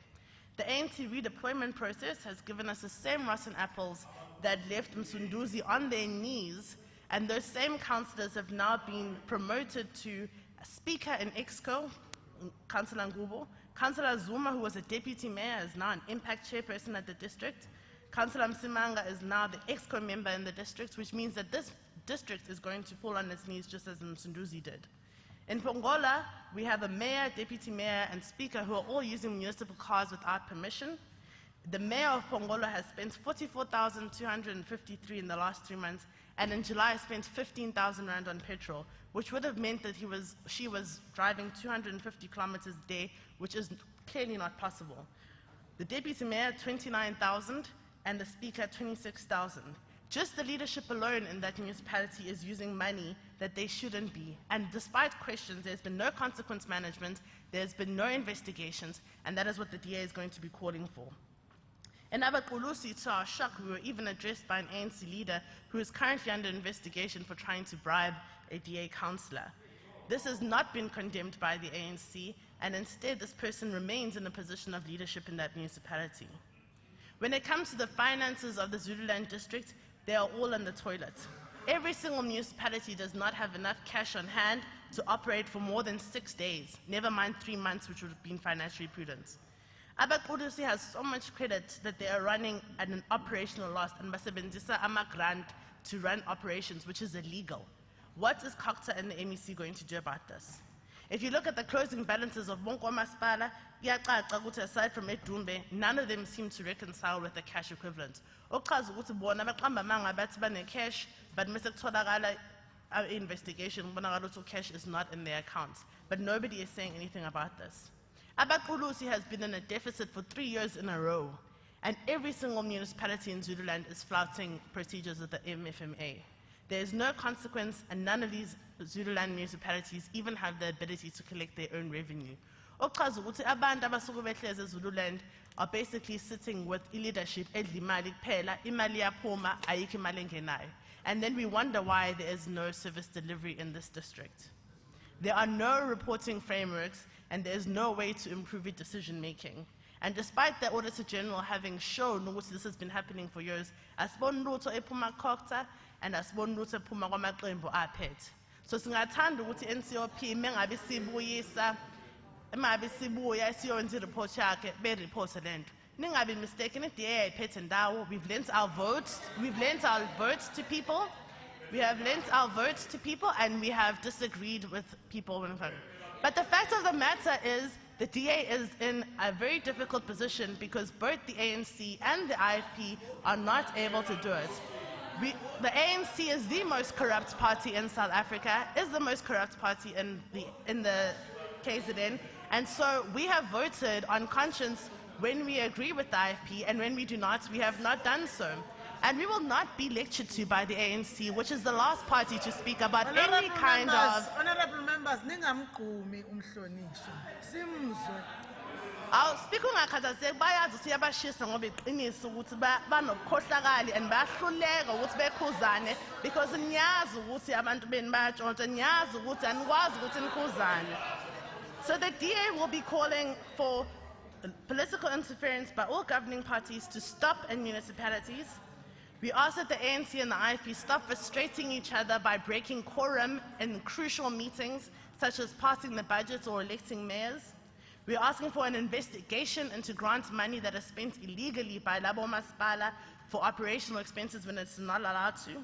And we want timeframes, and we want the NCOP, when it debates this report, to give us timeframes on when these things are going to be actioned. Because barring that, then this entire exercise is a waste of everybody's time because nothing will happen as it has not happened in the last 3 years. So as a Democratic Alliance, if we find that there's going to be no consequences for what is happening, we will take it upon ourselves to do the job of the governing party and lay criminal charges against all those officials and mayors who have actually been stealing money from municipalities. Thank you. Thank you. The next member is honorable. The next member from the Economic Freedom Fighters is Honorable M.E. Twala for 9 minutes. He is not in the house. Therefore, we will go to the following member who is from the ANC, Honorable NPF Mavuso for 6 minutes. Thank you, Honorable Speaker. Honorable Speaker, honorable members, we want to indicate on the outset that what is being said by Honorable Msimang and Honorable Ntuli is not true. We've gone to Dumbe, Pongola, and these are not governed by the IFP. So they must dispel that myth. This debate, Honorable Speaker, is going to focus on the status of Abaqulusi municipality, that is co-governed by the IFP, the DA, and the EFF, with 22 seats against the ANC that is opposing with 22 seats. This 50-50 scenario makes it very difficult for decision-making. Abaqulusi is a local municipality that is under administration under Section 1391, and this intervention was done in 2013 and is being done in this year, 2019. On the functionality of the council and its committees in the municipality, Honorable Speaker, we report that there is no stability in the municipality.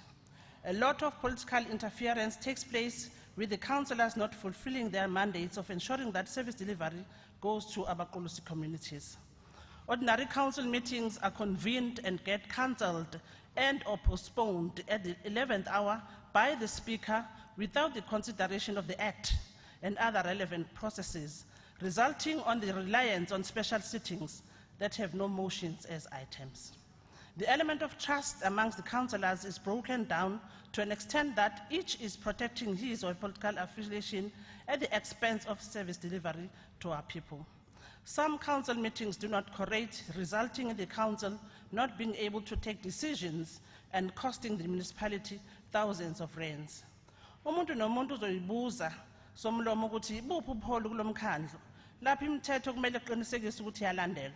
Wakuzaphi nje ukuthi amakhansela awakhonjwa noma wanakwa uma ephakamisa izandla eveza ama-points of order usomlomo angawanaki. Noma esesukumile aze azicelele athi somlomo sicela ukukhuluma bandla angawanaki sanhlobo. Impela ukhokta makangenelele ngokusheshsha kulomkhandlu. The municipality, Honorable Speaker, has no mayor since the resignation of Councillor J. Sibiya in July, leaving the municipality without a political head. Political committees do not sit as scheduled, and Section 73 of ward committees gets changed and interfered to by the Speaker at any time, violating Section 78 of the Municipal Structures Act 117 of 1998. There is complete disregard of the laws in many instances, including the Mr. Ntanzi, who was suspended but was arrogantly returned to assume duties as an though being suspended. He continued to sign tenders and S&T documents. A lot of councillors were threatened not to block him in entering the municipal premises. It is in this regard that we call for the forensic investigation on these issues, Honorable Speaker. On municipal finances, the municipality is financially non-viable. There is poor financial management, with the municipality having the expenditure that is beyond the income. It has unfunded budget in 2017-18, 2018-19, and 2019-20. It has obtained qualified reports in 2016-17 and 2018-19. No rules or laws are followed when spending municipal monies. The municipality has a high number and very costly litigation that impacts negatively on its finances. It's dealing with about 8 of them as we speak, Honorable Speaker. There's a lot of outsourcing of services, despite the fact that there are officials and teams that are appointed to perform such tasks. Examples include the compilation of annual financial statements, security cleaning of parks, internal audit, and asset registers. These are some of the outsourced services that have litigations. Honorable Speaker, the AG's findings are not implemented, with some mistakes being continued. ESCOM is owed 45 million rands and creditors are not paid. Electricity losses are not recovered and there are no plans in place. There is too much interference in the SCM and recruitment of personnel processes, like in instructing on who should sit in the bid adjudication committee and in procurement itself. There are lots of appointments of staff without any consultation with labor. For example, appointment of less qualified people and lots being done without budget. There are also unequal salary scales for managers. There is lots of nepotism and disciplinary processes that are very selective and in line with political affiliations. There is no value for money on all the services that are rendered. Grants are used to pay salaries and some grants are unused and are returned back to the Treasury. We therefore report, Honorable Speaker, that Some clarities could not be clarified due to the fact that the CFO was absent. Honorable Speaker, the ANC appreciates the intervention by COCTA that happened on Tuesday, wherein the MEC clarified the roles and responsibilities of the councillors when they visited the municipality. The ANC recommends the following as to speed up the service delivery to our people. 1, that skills audit be prioritized as a matter of agency so as to ensure that the municipality is adequately staffed with relevant people and consequence management be implemented. I thank you, Honorable Speaker. Thank you so much. The next speaker for the National Freedom Party is Honorable V.R. Mlotshwa for 3 minutes. He is not in the House, therefore we'll go to the next speaker for Minority Front, Honorable Esther Kurrachpanzi for 3 minutes. Honorable Ma'am. Thank you, Honorable Speaker. I thank the Honorable MEC Shlomuka for his practical efforts to initiate Operation Coalesa, or Moving Quickly. The Minority Front welcomes the distribution of graders amongst other tools to revitalize semi-rural or rural municipalities. Honorable MEC, grading roads for rural interconnection is vital to spur economic development. However, ensure that municipalities have skilled people to operate these, or we will have more losses.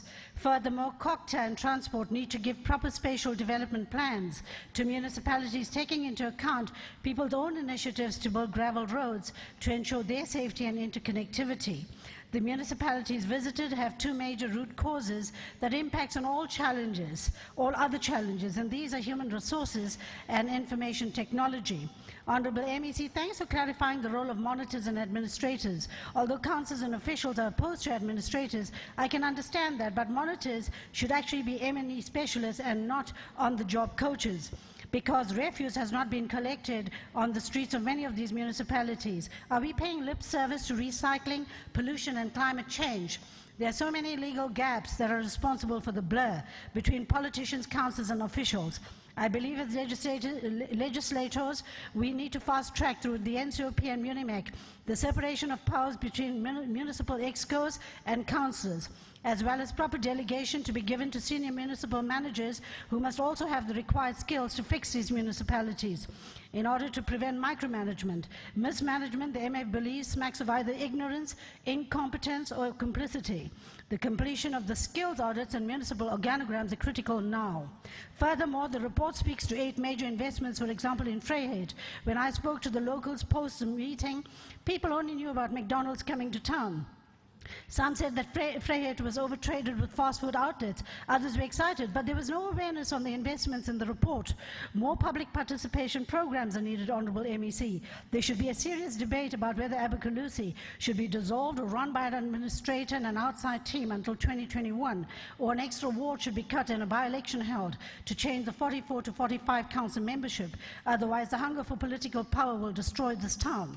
Honorable Premier and Speaker, these visits were an eye-opener to the input we could make in the World Climate Change Forum next week. These semi or deeply rural municipalities are key to climate change opportunities, yet the report does not cover a municipal adapted climate change program where budgets would be better utilized with the tools given by the Honorable MEC and officials will be fruitfully engaged. Finally, SALGA needs to be called to the legislature to brief all members on what steps they are taking to strengthen the municipalities, because there is a need for a drastic change in attitudes, behavior, values and standards of all those who are engaged in municipal work. Thank you. Thank you, Honorable Member. The next speaker from the ANC is Honorable J.S. Numalo for 6 minutes.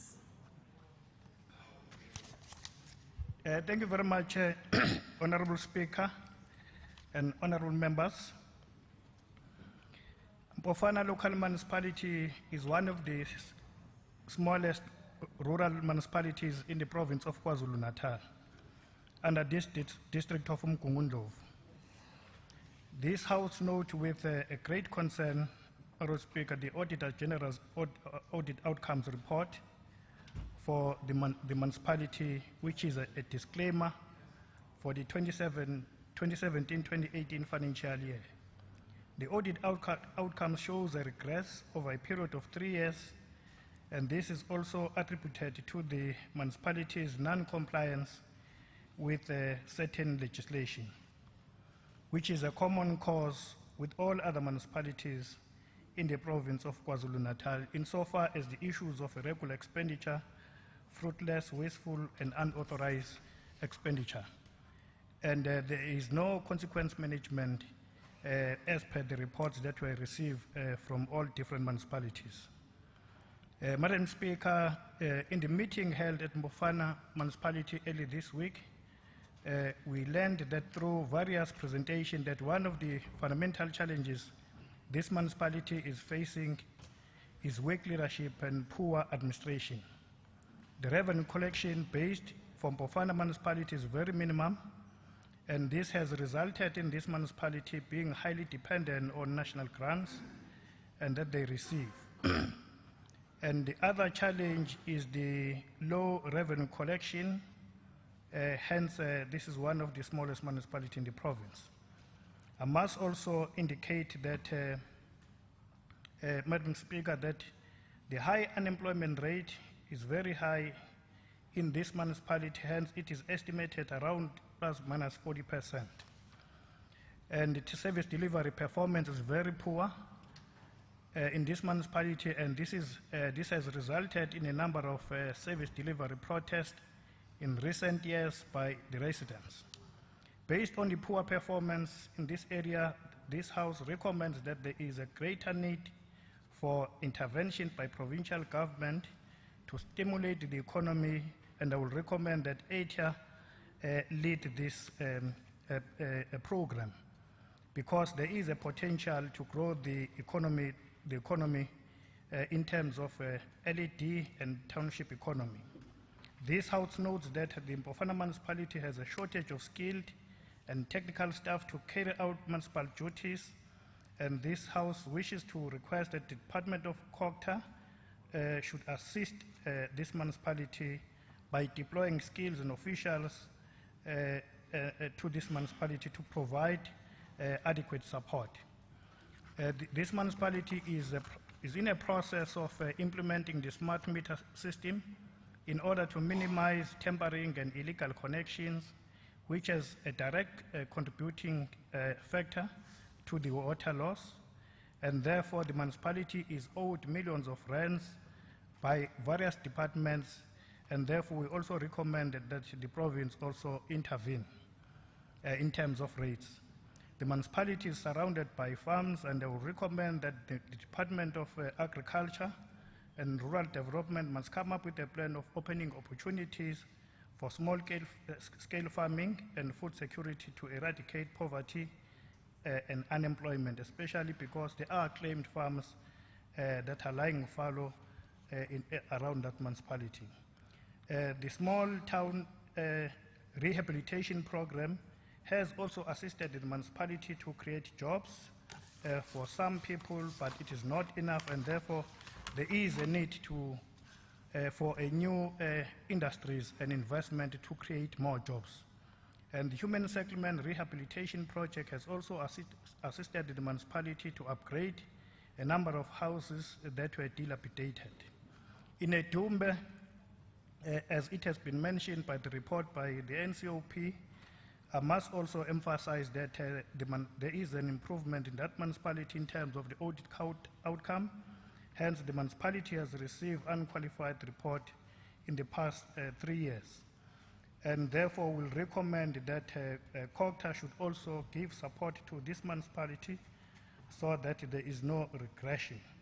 I think the last one is that I will also recommend that there must be an ongoing training of councillors and staff and officials so that we can improve capacity in those municipalities. Thank you very much. Thank you, Honorable Member. The next member is from the ATM. For 3 minutes, Honorable M.E. Pagati. He is not in the House, so we'll go to the following member for ACDP. We have Honorable S.E. Manele for 3 minutes. Greeting you, Speaker, and all members of Parliament, in the name of our Lord Jesus Christ.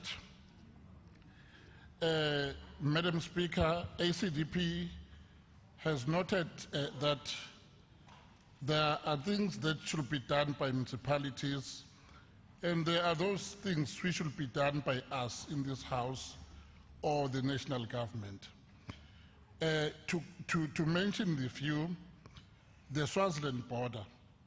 It is a concern of the people of Upongolo that the strict security measures are not implemented at the borders, resulting in people crossing from Swaziland illegally. Some of them attend South African schools every morning and leave for Swaziland in the afternoon. It is assumed that this causes illegal activities to take place, including the drug dealings. In the issue of water, Speaker, the people of Upongolo and all other areas, we are all faced with a drastic water challenge. Now the question is, what are the duties of water affairs? Where do they utilize their budget? Because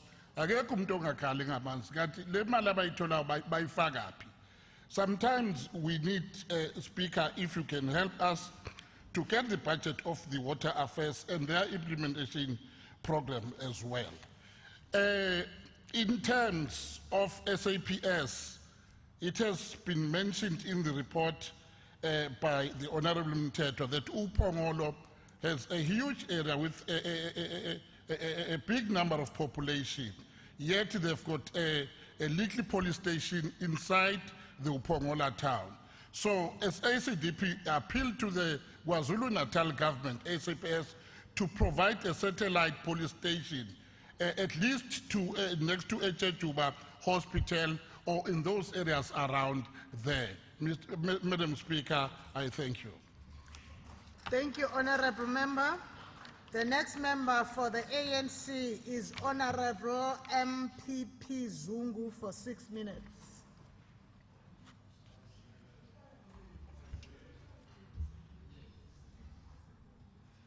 Thank you, Madam Speaker. Ngifisa uqale ngibingelele ngokukhethekile onke amalungu executive, amalungu NSOP, members onke e-council, nama members of this house. Ngisho ukuthi ke njengoba ngimila ngimi on behalf of the ANC, ngifisa ukuqala ngiyibonge i-ANC as an organization, commend it on the sterling work it has performed thus far as an organization, first and foremost, for ensuring that through its research unit in the legislature, it had driven a very in-depth oversight on the functionality of the municipalities, not selecting few, but focusing on all the municipalities regardless of their size and their place of location. I'm saying this because a view has been formed that we're only targeting the opposition-led municipalities. The municipality that was part of the delegation for the visit of the NSOP was Upongolo, which is ANC-led municipality. In terms of this municipality, it is the one that can fall under the category of the small municipalities, hence it has only 15 wards and has 29 councillors. When looking at that size, it shows that the service that we want to see is for everybody, not for people in the cities like Imetro or Umsunduzi, because there in that area, there are people that are staying there that want services.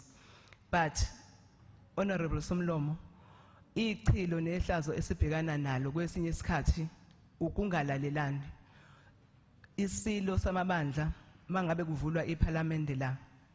Sakubeka kwacaca futhi sanxenxa sacela ukuthi kube khona ukusebenzisana nokubambisana kuma political parties onke, ngoba mangabe sesikuhulumeni sisuke sesimele imphakathini wonke akekho ke athi umele ukuthi yena ayocindezela intuthuko yabantu. Kulapha koPhongolo kungomunye umkhandlu obonayo ukuthi ngenxa yokuthi uphethwe ANC uyazithola ucindezeleka ngokulethwa kwama-services, especially water and sanitation. Ngenxa yokuthi that service is a function of the district municipality which is IFP led. It becomes glaring ukubona ukuthi ke ikhona leyo resistance. Ingagcini ke lapho. Ibe khona into ekhuluma ngokuthi in terms of ukusebenza kwabantu abaqashwe ngokwe-EPWP kwabona kuba neso lezepolitiki elibukayo libe likhulu ukuthi laba bantu ngabe babelonga kuyiphi inhlangano. The district municipality just goes direct to the municipality and identify abantu abafuna ibona ngokwama-parties abo. Izinto ke lezo esicabanga ukuthi zisibuyisele emuva njengohulumeni. Ngiyafisa ukubeka ukuthi uPhongolo is also placed near the border, as one of the members have indicated. The challenge of the influx of people from the outside part of the province, hence they are near the Swaziland. It makes it hard for the members of the community or the beneficiary, the legit beneficiaries of all the planned programs to ensure that they enjoy the services that is due to them. Due to the fact that most of these people come illegally and they are also enjoying the services. I'm citing the services like the education, which is a tool that empowers people to be effective wherever they will be making use of bettering their lives. Elinye ichilo ke lokungabe bikho kwamanzi kanjalo nekuthuthwa kwendle kubonakala kuze kubonakale kuyilona lokishi esingasho ukuthi lokishi kuyilona lodwa ngokwasophongolo kuyingcotshana la uthola ukuthi kulesi sikhathi samanje abantu bakhona basaphila ngokusebenzisa ama-pit latrines shuthi ama-toilet omgodi akuhlukile ke ne-bucket system lokho. You cannot have in this day and age a township that has a problem. Much as aging infrastructure, kodwa, indeed, the Department of Water and Sanitation should come close to monitor and to assist in that regard. That will be in compliance with the manifesto that we endorsed as the ANC. But singakubalula ukuthi noma ziningi izinto ezibonakala zileka kodwa kuningi okuhle okwenzakalayo, like the presence of the Yellow Fleet by Department of Culture, by the establishment of Imbube, which is a cultural village. Ethathwa ngokuthi sezingeni elikhulu lokho izinto esizibonayo ukuthi indeed ANC nama MEC zayo kanjalo nabantu bafakile ukuthi babuse kuhulumeni noma balide uhulumeni bawuqinisekisa ukuthi bayakhawuleza ukwenza izinto ngokusheshsha. Isinqumo esikhulu esisheshayo esisenzile isinqumo esithi iNCOP ayihambe njengoba ihamba nje iphinde ibuye ingenzi into ukuthi ihambe ingabe sabuya ngoba lokho kuyisikhalo esikhulu esivela kumalungu omphakathi. Siyabonga. Hlonishwa sihlalo wesihlalo. Ilungu elilandelayo from the Democratic Alliance kumhlonishwa uMtuli for 3 minutes. Thank you. Ngiyabonga, Speaker. Speaker, I just want to reiterate ukuthi maybe amalunga ethu from iNCOP sebebuyele emuva, they really must do a thorough report abazokwazi ukuthi adopt, and I would encourage them to make sure that this time they actually include the comments of the opposition. Njengoba bengisho izolo asitholanga lelo thuba njengoba besitsheliwe u-Honorable Mthetho ukuthi besothola amanye ama-reports azafika ngo-3. But also just talking about labo masipala that have been brought up by speakers that came after me, I must stress to my colleagues in the IFP that abaqulusi is an indictment and ihlazo, and there needs to be a complete overhaul of the leadership there because the people there are not getting basic services and everyone was there to witness it. But also speaking about iPongola, because it has also been mentioned a few times now, that is another municipality that is not delivering services. And I have not heard any of the speakers of the ANC say what they think about the allegations towards their mayors and what they think that they're going to do. It comes from the AG reports and the Cocktail reports that were presented to us there by the MEC and by officials that are dealing and using the mandate that has been given to them by the current governing party. So, as far as about these facts, these are facts that are happening there, and there's no time for excuses and talking about things that you say that you got a few tractors here and a few things. The fact of the matter is, Roma Spala Aunamali and the ANC is overseeing a complete collapse of a municipality and deliver my services. I want to also just say, just touching on the issue about the border at Pongolo, because it was something that was brought here. It is an indictment on this government ukuthi services can't be delivered because suddenly there are people that are in flux. Yes, that's true, but your government also has home affairs, has police that should be patrolling and should be doing the right thing there. But also the main reason is because our brothers and sisters have had to flee a murderous dictator that your party seems to still want to praise by the name of Robert Mugabe, who put these people into the position where they have to flee for their lives to come into South Africa. And if we could provide services in Kwazulu Natal, then we would have to be a caring government and be able to look at refugee statuses for some of these people. But it's the same dictator that is praised by the ANC that has created this mess. And so I agree that it's a problem that we have people from other countries. But what is not a problem is the fact that whether they are there or not, the ANC is failing in that municipality to deliver services. And that is a direct result of bad leadership. And you have mayors there, deputy mayor and a speaker who are flouting the regulations that are done by your party and are constitutional. And they should be, at least by the MEC, investigated. And if not done so, or if found to be guilty, they should be fired and not redeployed like you do with all your other members. Honorable member. Thank you, Mantuli. The next member is from the ANC, Honorable N.R. Mthembu, for 6 minutes. No, thanks very much, Madam Speaker, for affording me this opportunity. Of course, I think, particularly to the IFP, it's clear that you have unreliable friends, DA, because they are unreliable. They stand in platform and grandstand about what is happening in the municipality where they have an influence in terms of what issues and how issues must be resolved. I think we are experiencing listening to pathological liars. You know, when you are at that level, you create lies even where they don't exist. And I believe that the DA must be very careful. We are dealing with the attacks from foreigners because of careless comments made by leaders of the DA. And when those things happen, they're the ones who go around and behave as if they are trying to come up with solutions. Honorable Mthembu, Honorable Ntuli. I rise on Rule 52D. 52? D.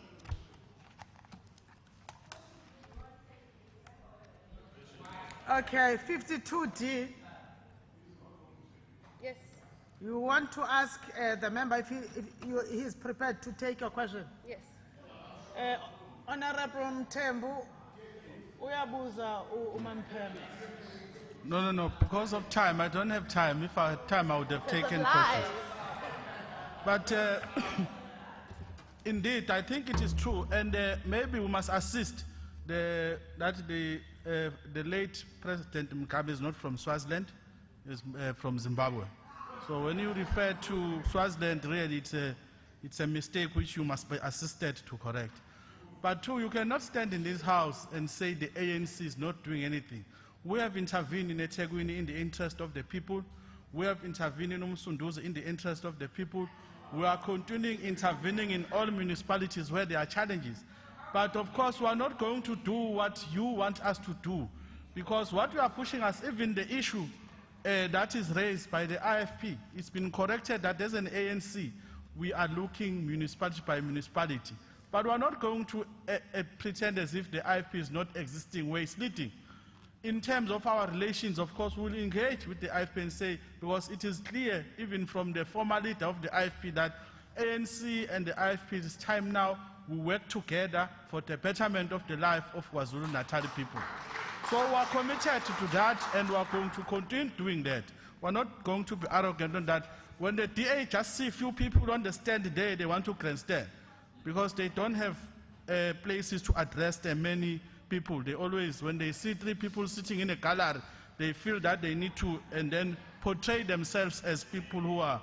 I think we are appreciating on behalf of the ANC to debate in this report of the NCOP under the theme Building Sustainable, Responsive and People-Centered Municipalities. My debate will focus primarily on Nongoma municipality, and of course, as all members were there, Unongoma municipality is said to be one of the poorest municipalities in KZN. Honorable Speaker, the African National Congress core interest is to ensure that the people are serviced diligently and that municipalities are run effectively, efficiently, promoting good governance in the entire province of KZN. The service delivery agenda of local government is key to achieving a better life for all municipalities. With all the challenges these municipalities face, with all structures are fully functional, including MPEC, all portfolio committees are convened according to OSS structures, which are very crucial, are functional. We are happy that almost all senior managers' posts are filled. It is also worth noting that effort made by this municipality in taking to cognizance the advert audit opinion in the year 2017-2018 versus the audit outcome of 2018-2019, which clearly indicate an improvement in the improvement of the municipality's financial position.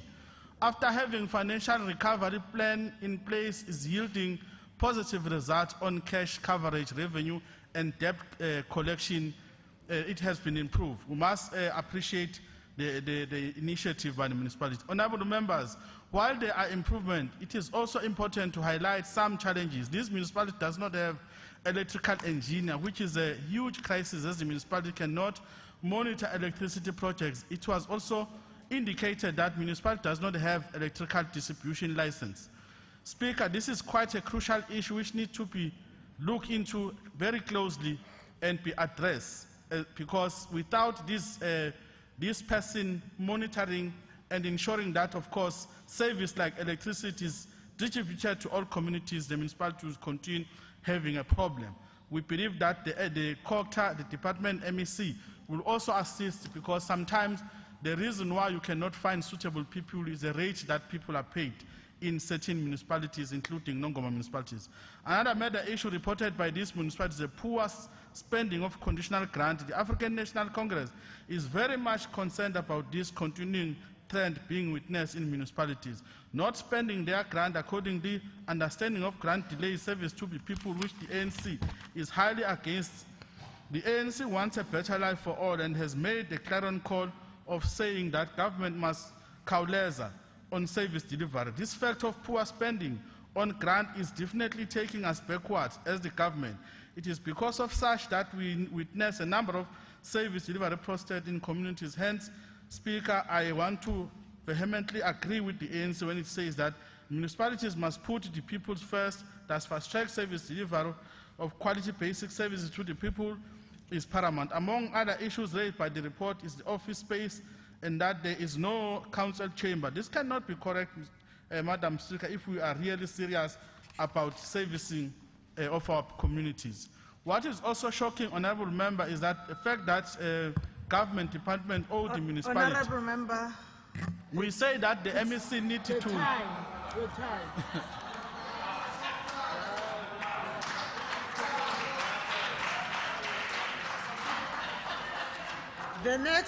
The next member from the IFP is the Honourable Leader of Opposition for 9 minutes. Honourable Speaker, members of the House and the members of the NCOP, on behalf of the IFP, I want to record our condolences for the passing on of the former President of Zimbabwe, Mr. Robert Mugabe. Again, on behalf of the IFP, I want to express our condolences to the family of the late Deputy Minister, Bavelile Hlongwa, and all those who lost their lives in the same incidents. May their souls rest in peace. The IFP welcomes the visit of the NCOP as well as the report that has been presented by the leader of the delegation. Of course, the IFP is going to make further submissions to the delegation so that when the final report is adopted, our comments are taken into account. Madam Speaker, I do not want to make the grandstanding here, because making a grandstanding on this platform will never help our people nor solve the challenges experienced by our municipalities. I will also would not want to respond to what the speaker from the DA said here, because we are in co-governance with the DA. But the issue of abaqulusi likhona iqiniso elingafihliwe ukuthi i-instability esebaqulusini sibaningi esingekho msulwa kuyona. Iqiniso elaziwayo ukuthi kunodaba lwabantu olusenkantolo ababoshwa ngenxa yokufuna ukushintsha ukuphathwa komkhandlu. Udaba lolo esingeze sakhuluma ngalo la kodwa luyiqiniso laziwayo.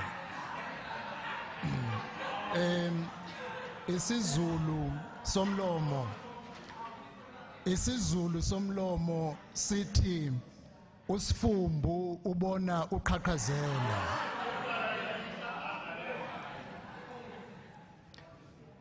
Kuyiqiniso kukhona insila okungeyethu sonke njengamaqembu ezombusazwe okumele ukuthi siyigeze sonke. Ungahamba uye emkhanya kude kuzokhala isililo esifanayo ngo-EPWP. Ungahamba uye eThekwini kuzokhala isililo esifanayo. Ngakho ngithi-ke ukuza lana uzobona isici esesweni lomunye kodwa ungaliboni ugongolo olusesweni lakho, you are not doing a true service in the challenges we experience as a country. When one looks at the state of the municipalities in our province, the picture is not good. The 2016-17 and 2017-18 audit outcomes reveal regression in amongst the following items almost in many municipalities. The clean audit declined, the quality of AFS was bad, the quality of performance was also not good. This must be sending a message to all of us that something must be done to avoid worse to befall our municipalities. The fact that as we sit today, 23 municipalities in Kwazulu Natal, which is 44%, are operating on the unfunded budget. This, in essence, means that these 44 municipalities will not deliver on all their committed service delivery items.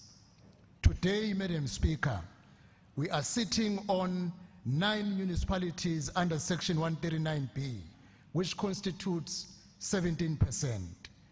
Almost all of these 9 municipalities, none is doing better. If any, it will be 1 out of 9. This, therefore, should be sending a message to us. That is the intervention under Section 139 really achieving the desired end? If not, what else should be done in order to avert the increase of number of municipalities that must be intervened to? Like, for instance, the Newcastle is one of the long outstanding municipalities, irrespective of politics. The realities of challenges experienced by people in Newcastle have long indicated a need for intervention, but the intervention for the sake of intervention, if it doesn't change, the situation is not making anything better. One other matter, Honorable Leader of the delegation, which should be taken into care of, the unrecoverable debt of the government departments that cripples the municipalities. Imkhandlu cishe yonke ikweletwa iminyango kahulumeni. Mawubuka imali ekweletwa imkhandlu ikweletwa uhulumeni, how do we expect omasipala ukuthi bakwazi ukuperforma? Umkhandlu kwaNongoma ukweletwa iminyango kahulumeni u71 million. Umkhandlu waSolundi 29 million. Umkhandlu waseZDM 11 million. You can mention all of them. This should be a challenge which we must face head on as a legislature. Other than grandstanding on issues, let us look at issues that affect our people and make a meaningful contribution irrespective ukuthi umkhandlu uphethwe yiliphi iqembu lezombusazwe. Another matter, Madam Speaker. Imkhandlu iyakolapsa ngenxa yokukweleta uEskom. Sooner than later. Ikhona into kufanele yenziwe la. INewcastle is owing 177 million, uLundi 101 million, Moimpofana 135 million, Abaqulusi 57 million, Inkosi Langalibalele 82 million, Umthonjaneni 6 million. Something must be done in order to save these municipalities from eventually collapsing, irrespective of ukuthi umkhandlu uphethwe yiliphi iqembu. The last issue, Madam Speaker, the challenge of the unauthorized expenditure and irregular expenditure is eventually going to become a culture in our municipalities. I hope these engagements should open a platform as to, since almost all municipalities, even all levels of government, in terms of department, we will experience this problem.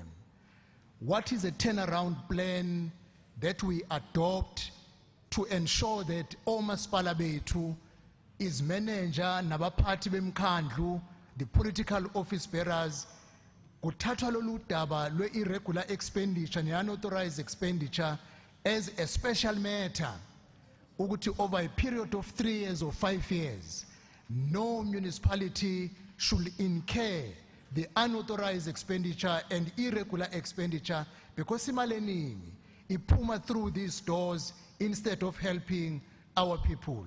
Ukugrandstanda ngokuthi umasipala othile uphethwe ubani akuzukuyisiza iprogress ye-service delivery in our province and in our country, but to focus on core issues and come up with practical solutions jointly as a legislature is what will turn things around and make impilo yabantu bakithi ibe sesimeni esingcono.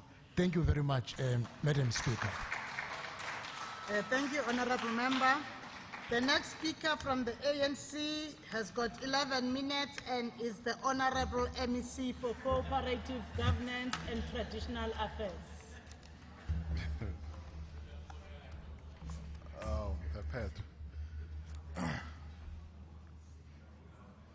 Thank you, Madam Speaker.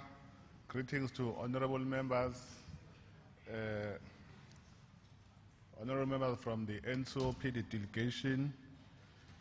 Honorable Speaker, we want to thank everyone for the contribution that they have made in this setting.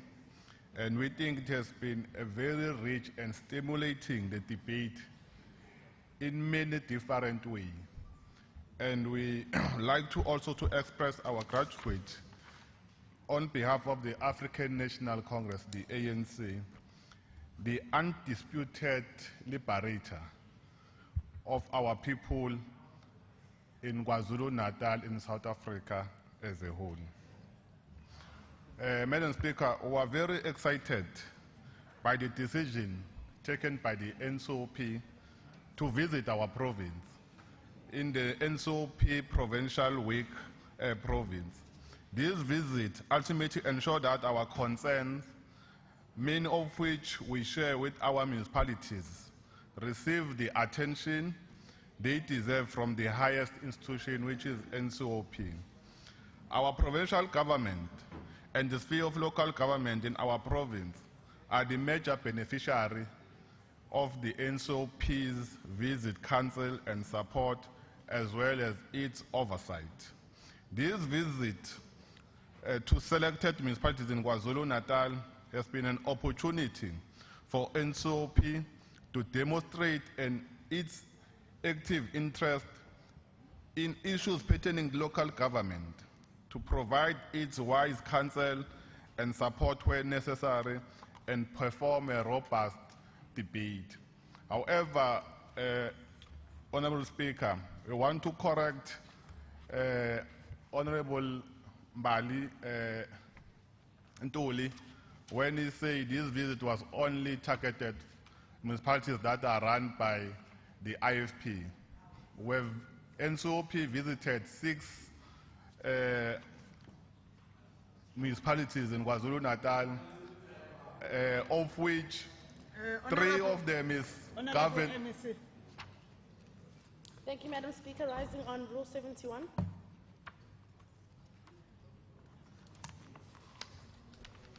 Yes, Honorable Member? I am being misquoted. No, no.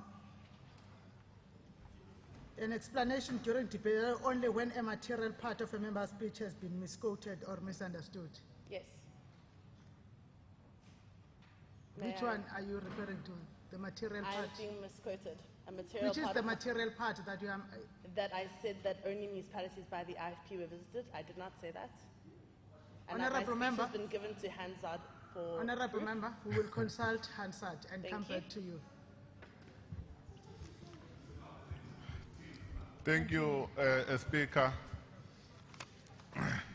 I don't want Speaker to go back, but in the debate, there was a narrative that the visit is only focusing in the Leave IFP-led it, Honorable municipalities. MEC, we're going to check it with Hansard because we heard her, but where she says it's quoted, we'll bring it back to the House with the Hansard recording. Thank you, Chair. Honourable Speaker. Honourable Speaker, we also want to give a clarity. The Honourable Member Mbalintuli, she said the councillors of Abakulusi, they've admitted that they've never seen Section 71 of the FMA. Honorable MEC ngicela uthi gozololo. Honorable Mphephetwa, Chief Whip of the Opposition.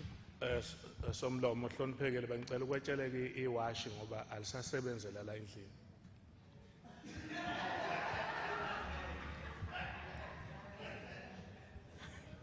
Honorable MEC ngicela uqhubeleke. Thank you, Honourable Speaker. Honourable Speaker, we want to give a clarity to all members that in terms of the FMA, Section 71 does not say a monthly report must go to a council. It say it must be sent to a mayor, not to a council.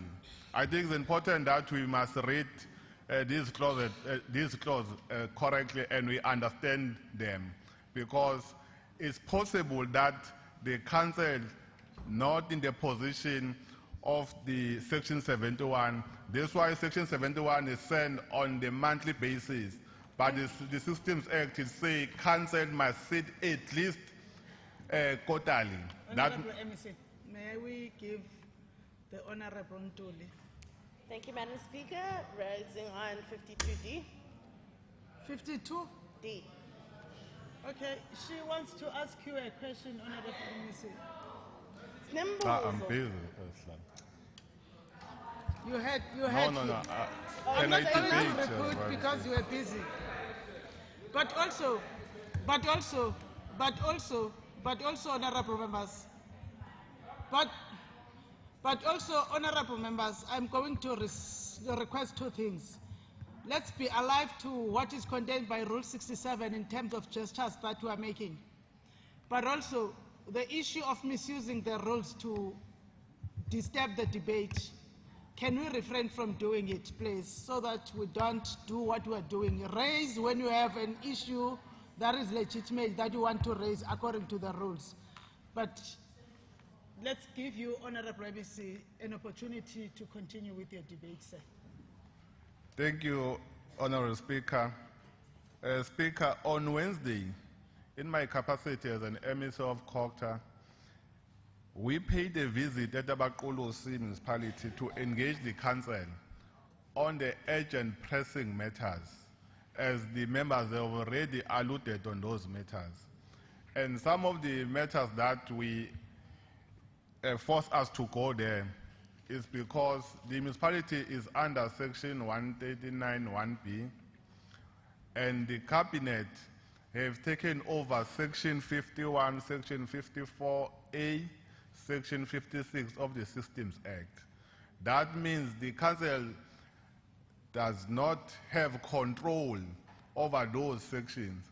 Hence, we visited the municipality to give a clarity, because the municipal manager was suspended and we were told ukuthi ufike namaphoyisa wangena emkhandlwini ngenkani wabiza an urgent special man committee, and then he told management that they must disregard the administrator, and he signed a tender of intention to award, three tender of intention to award of costing towards 10 million. And he also signed S&Ts for councillors and managers.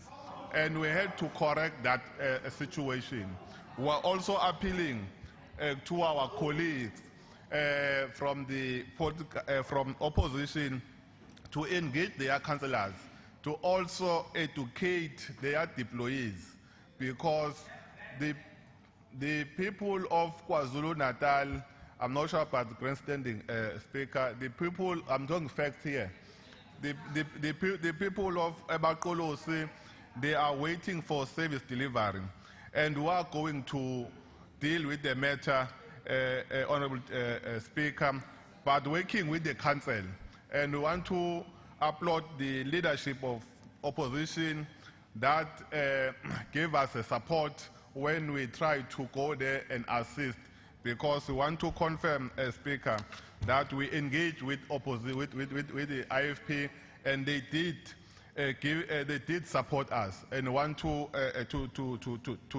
thank them.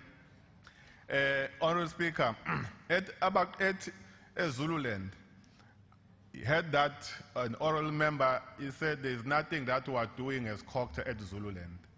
We must, Speaker, report here that we received number of complaints from Zululand municipalities. We then decided to do a pre-assessment of those complaints, and we found that indeed there is a need to use Section 106 of the Systems Act, and we have already started the process of forensic investigation. So we're saying whoever who ofaneka ayosiphendulela akaye, ngoba ngithi mawucleana ungeke ubalekele phela process. The process will take its course, and everyone will be subjected to any process.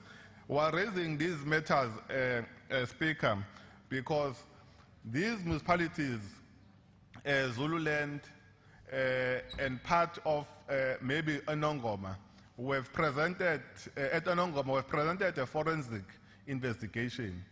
One of the municipal manager of Abaqolosi is supposed to be not appointed at Abaqolosi because of the corruption and fraud found as per the forensic investigation. And we are going to deal with the matter. We are not targeting anyone, but we are implementing, we are trying to ensure that we comply with all the regulations And even at Zululand, there are serious allegations to political office bearers and some senior management. We want also to request that the political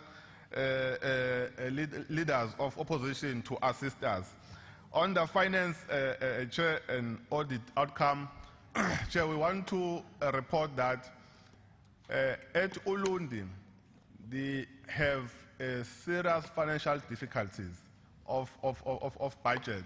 However, we are assisting them because, as the leader of opposition have indicated, that Ulundi is one of the municipalities that is owing ESCOM, and we are saying we have a responsibility as a Department of Culture to support all municipalities, irrespective of who run them, and we have already started the process of engaging ESCOM to not terminate electricity even at Ulundi and other municipalities that they've already mentioned, which is Newcastle, Abakolosi, because we believe when the ESCOM terminate electricity, investors, they will leave the town, and then there will be a loss of job opportunities.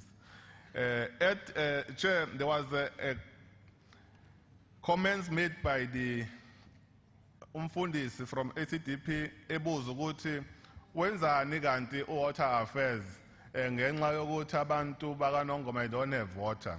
I think, Chair, it's important so that we'll understand ukuthi water affairs have delegated their authority to district. Hence, district are water service authorities.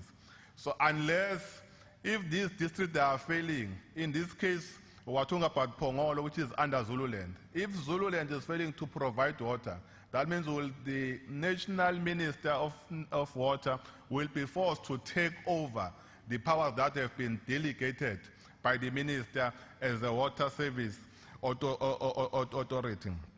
Honorable Speaker, I want to say that we have a program of supporting all municipalities.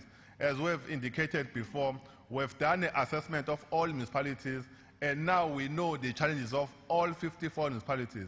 Hence, yesterday, the Prime of Kwazulu Natal have launched a program called Operation Kauleza, which was saying, let's hurry up the service to our people, because our people, they are waiting for the services.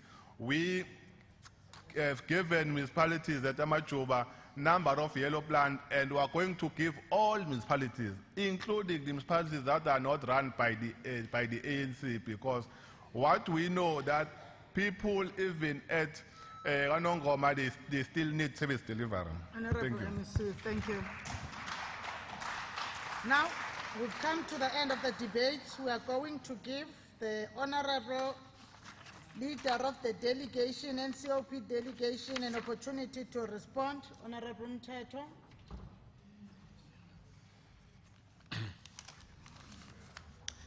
Thank you, Speaker. Firstly, let me thank everyone who has participated in this debate.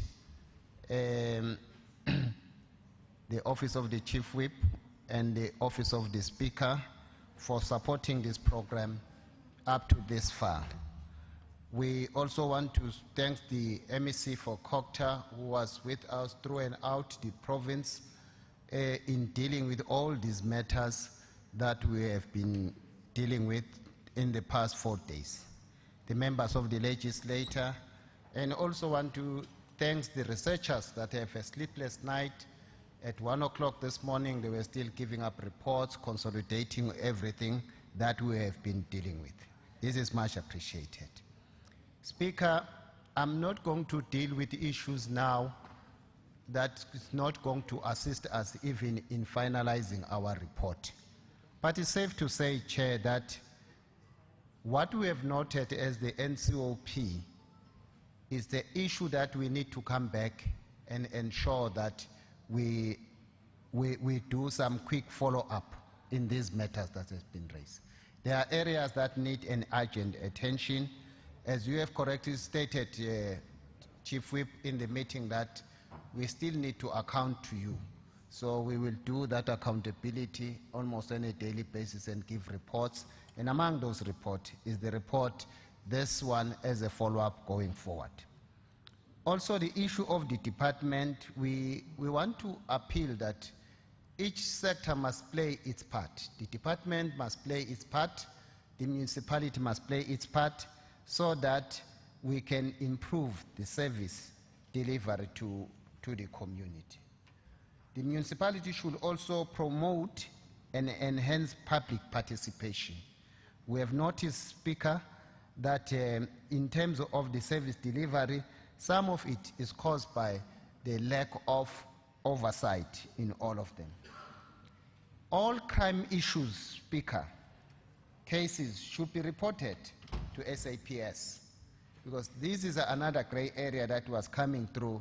In trying to summarize, this was coming through to all the municipalities that we have visited. So we need to ensure that not to compromise our services. Those issues like what the MEC has just alluded to now need to be reported to police, and the police must ensure that they do their part as well. Logistically, the flow, functioning and coordination across all spheres of government to improve governmental cooperation, Chair, is very important. In conclusion, Chair, I want to conclude by saying that it is also noticeable that the issue of the training of the councillors is vitally important, because in other areas you can see that some of the councillors don't know or don't understand their roles. This is what has resulted to some of this maladministration and sometimes issuing of tender and not following procurement plans, and these are the issues, Chair, that has been caused by that. And the municipalities must apply their consequence management without decisively to leadership, without any fail and a threat. These are the issues, Chair. Otherwise, we thank everybody, because this section, Chair, is a section that enhances a special section 154 of the Constitution, which said other than going to 139C or B of reprimanding or putting in the administrator, we need to ensure that we assist the municipality going forward, so that all of us, we must see our municipality functioning in the manner that is expected in terms of the law. I thank you, Speaker. Thank you. Now we've come to the end of the business for today. Honorable members, the NCOP report will follow its process through the NCOP. But I think that we must mention a few things. Firstly, we must acknowledge that the presence of the acting chairperson of SALGA in the province of Kwazulu Natal, the mayor of Nkosi Cetshwayo, and other mayors that were in the house, we acknowledge them. Also acknowledge that we had guests from the South African National Defence Force, the South African Army, the Air Force, the Navy, and the Military Health Service that were visiting us earlier on. Honorable members, at the beginning we had to take a break because the rules are not necessarily covering everything that we need to be covering, especially when it comes to the issues that relate to the NCOP and also to the participation of SALGA. The Office of the Speaker will convene a meeting of the roles in the coming weeks so that we are able to discuss and agree on how we are going to cover some of the few eventualities that are not yet covered by the rules. And with that, we want to also remind honorable members that the presidency had declared the official funeral for the deputy minister, and there was communication to those that would be attending that the funeral service will be tomorrow at the ICC at 8 o'clock. But there was a process of accreditation because it's a state funeral, accreditation to leadership, especially those that are coming from the legislature, do follow the communication that came through. With that said, honorable members, now we have to adjourn the House. Senator.